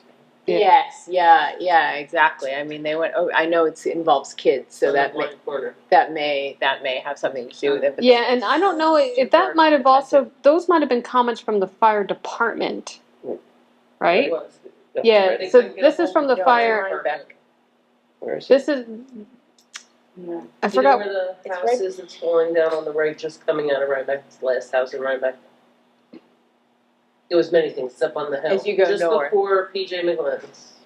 Yes, Yep. okay. Across from that, the antique. Oh, okay, so that's what that's gonna be. Across from where? Because the little structure I don't know these people. right next door, That's not finished. which is unfinished, Yeah, we gave yeah. a variance to 20 years Oh ago. my gosh. I wonder what those. Which one? It's this little It's kind of a barn. structure, a barn, whatever you, no, it's Still right. has the Tyvek exterior. And has a little Subaru kind of truck in front of it and all that. But next to it, there was an antique store for Yeah. a long time. The guy who fixed lamps and Yeah. things like that. So that's going to be a daycare. And they were all. I think the concern I think what the concern also with that one was that there was going to be pickup and drop-offs with the students, and I think, and with little students, so I think it's not just high buy. So I think that was the other concern of the They stacking. did a lot of modification to get the sight lines. I'm glad I'm not involved with that. Yeah, it went on. But again, I think that was also, those were comments from the fire department and the highway department. The inspector, don't think they're trying to go down the house. Yeah, I don't remember the inspector. And with these guys, they're going back home to Hillside, it's not Rhinebeck. Right. So they were trying to I'm get trying to hold of think Hillside. They couldn't get hold of Hillside. For this project. Yeah, But now has somebody else weighed in? Because that is a concern of Right. mine, because. Oh, yeah. So Kara, We gave her, there's the instead of fire 18, we gave her inspector, 4, yes. and then there's the She's fire not- department. Yeah. No. So I believe the fire department though had looked at, they didn't go to the property, which is what I think the planning board wanted them to do, but I think that they must have, That's right. they must have looked at it, because I You've know had that they had the fire All right. apparatus rush. There's about to be a mutiny here, so I think I have to make a application to. She's this one here is about ready to attack me, so I have to I'll make a motion. draft, well, you don't make a motion, because you're just discussing it. Discussing. No, I'm To saying adjourn. to adjourn Oh, okay. before All right. I'm assaulted. I mean God, that's as much fun as we're all having. Yeah. Oh no. No, I think we're in the affirmative on it. That, Okay. And I guess I feel better now that we went through that. No, there was actually. Yeah, it's a big, like I said, sometimes you can just do it, makes sense. This one we you had know. to do that way. That's the first time I think we've ever done this, but it makes me feel better. It's tough. I have real concerns about the project, but not as they pertain to the zoning variance. Well, you have to keep your feelings down. Just Yes. whatever.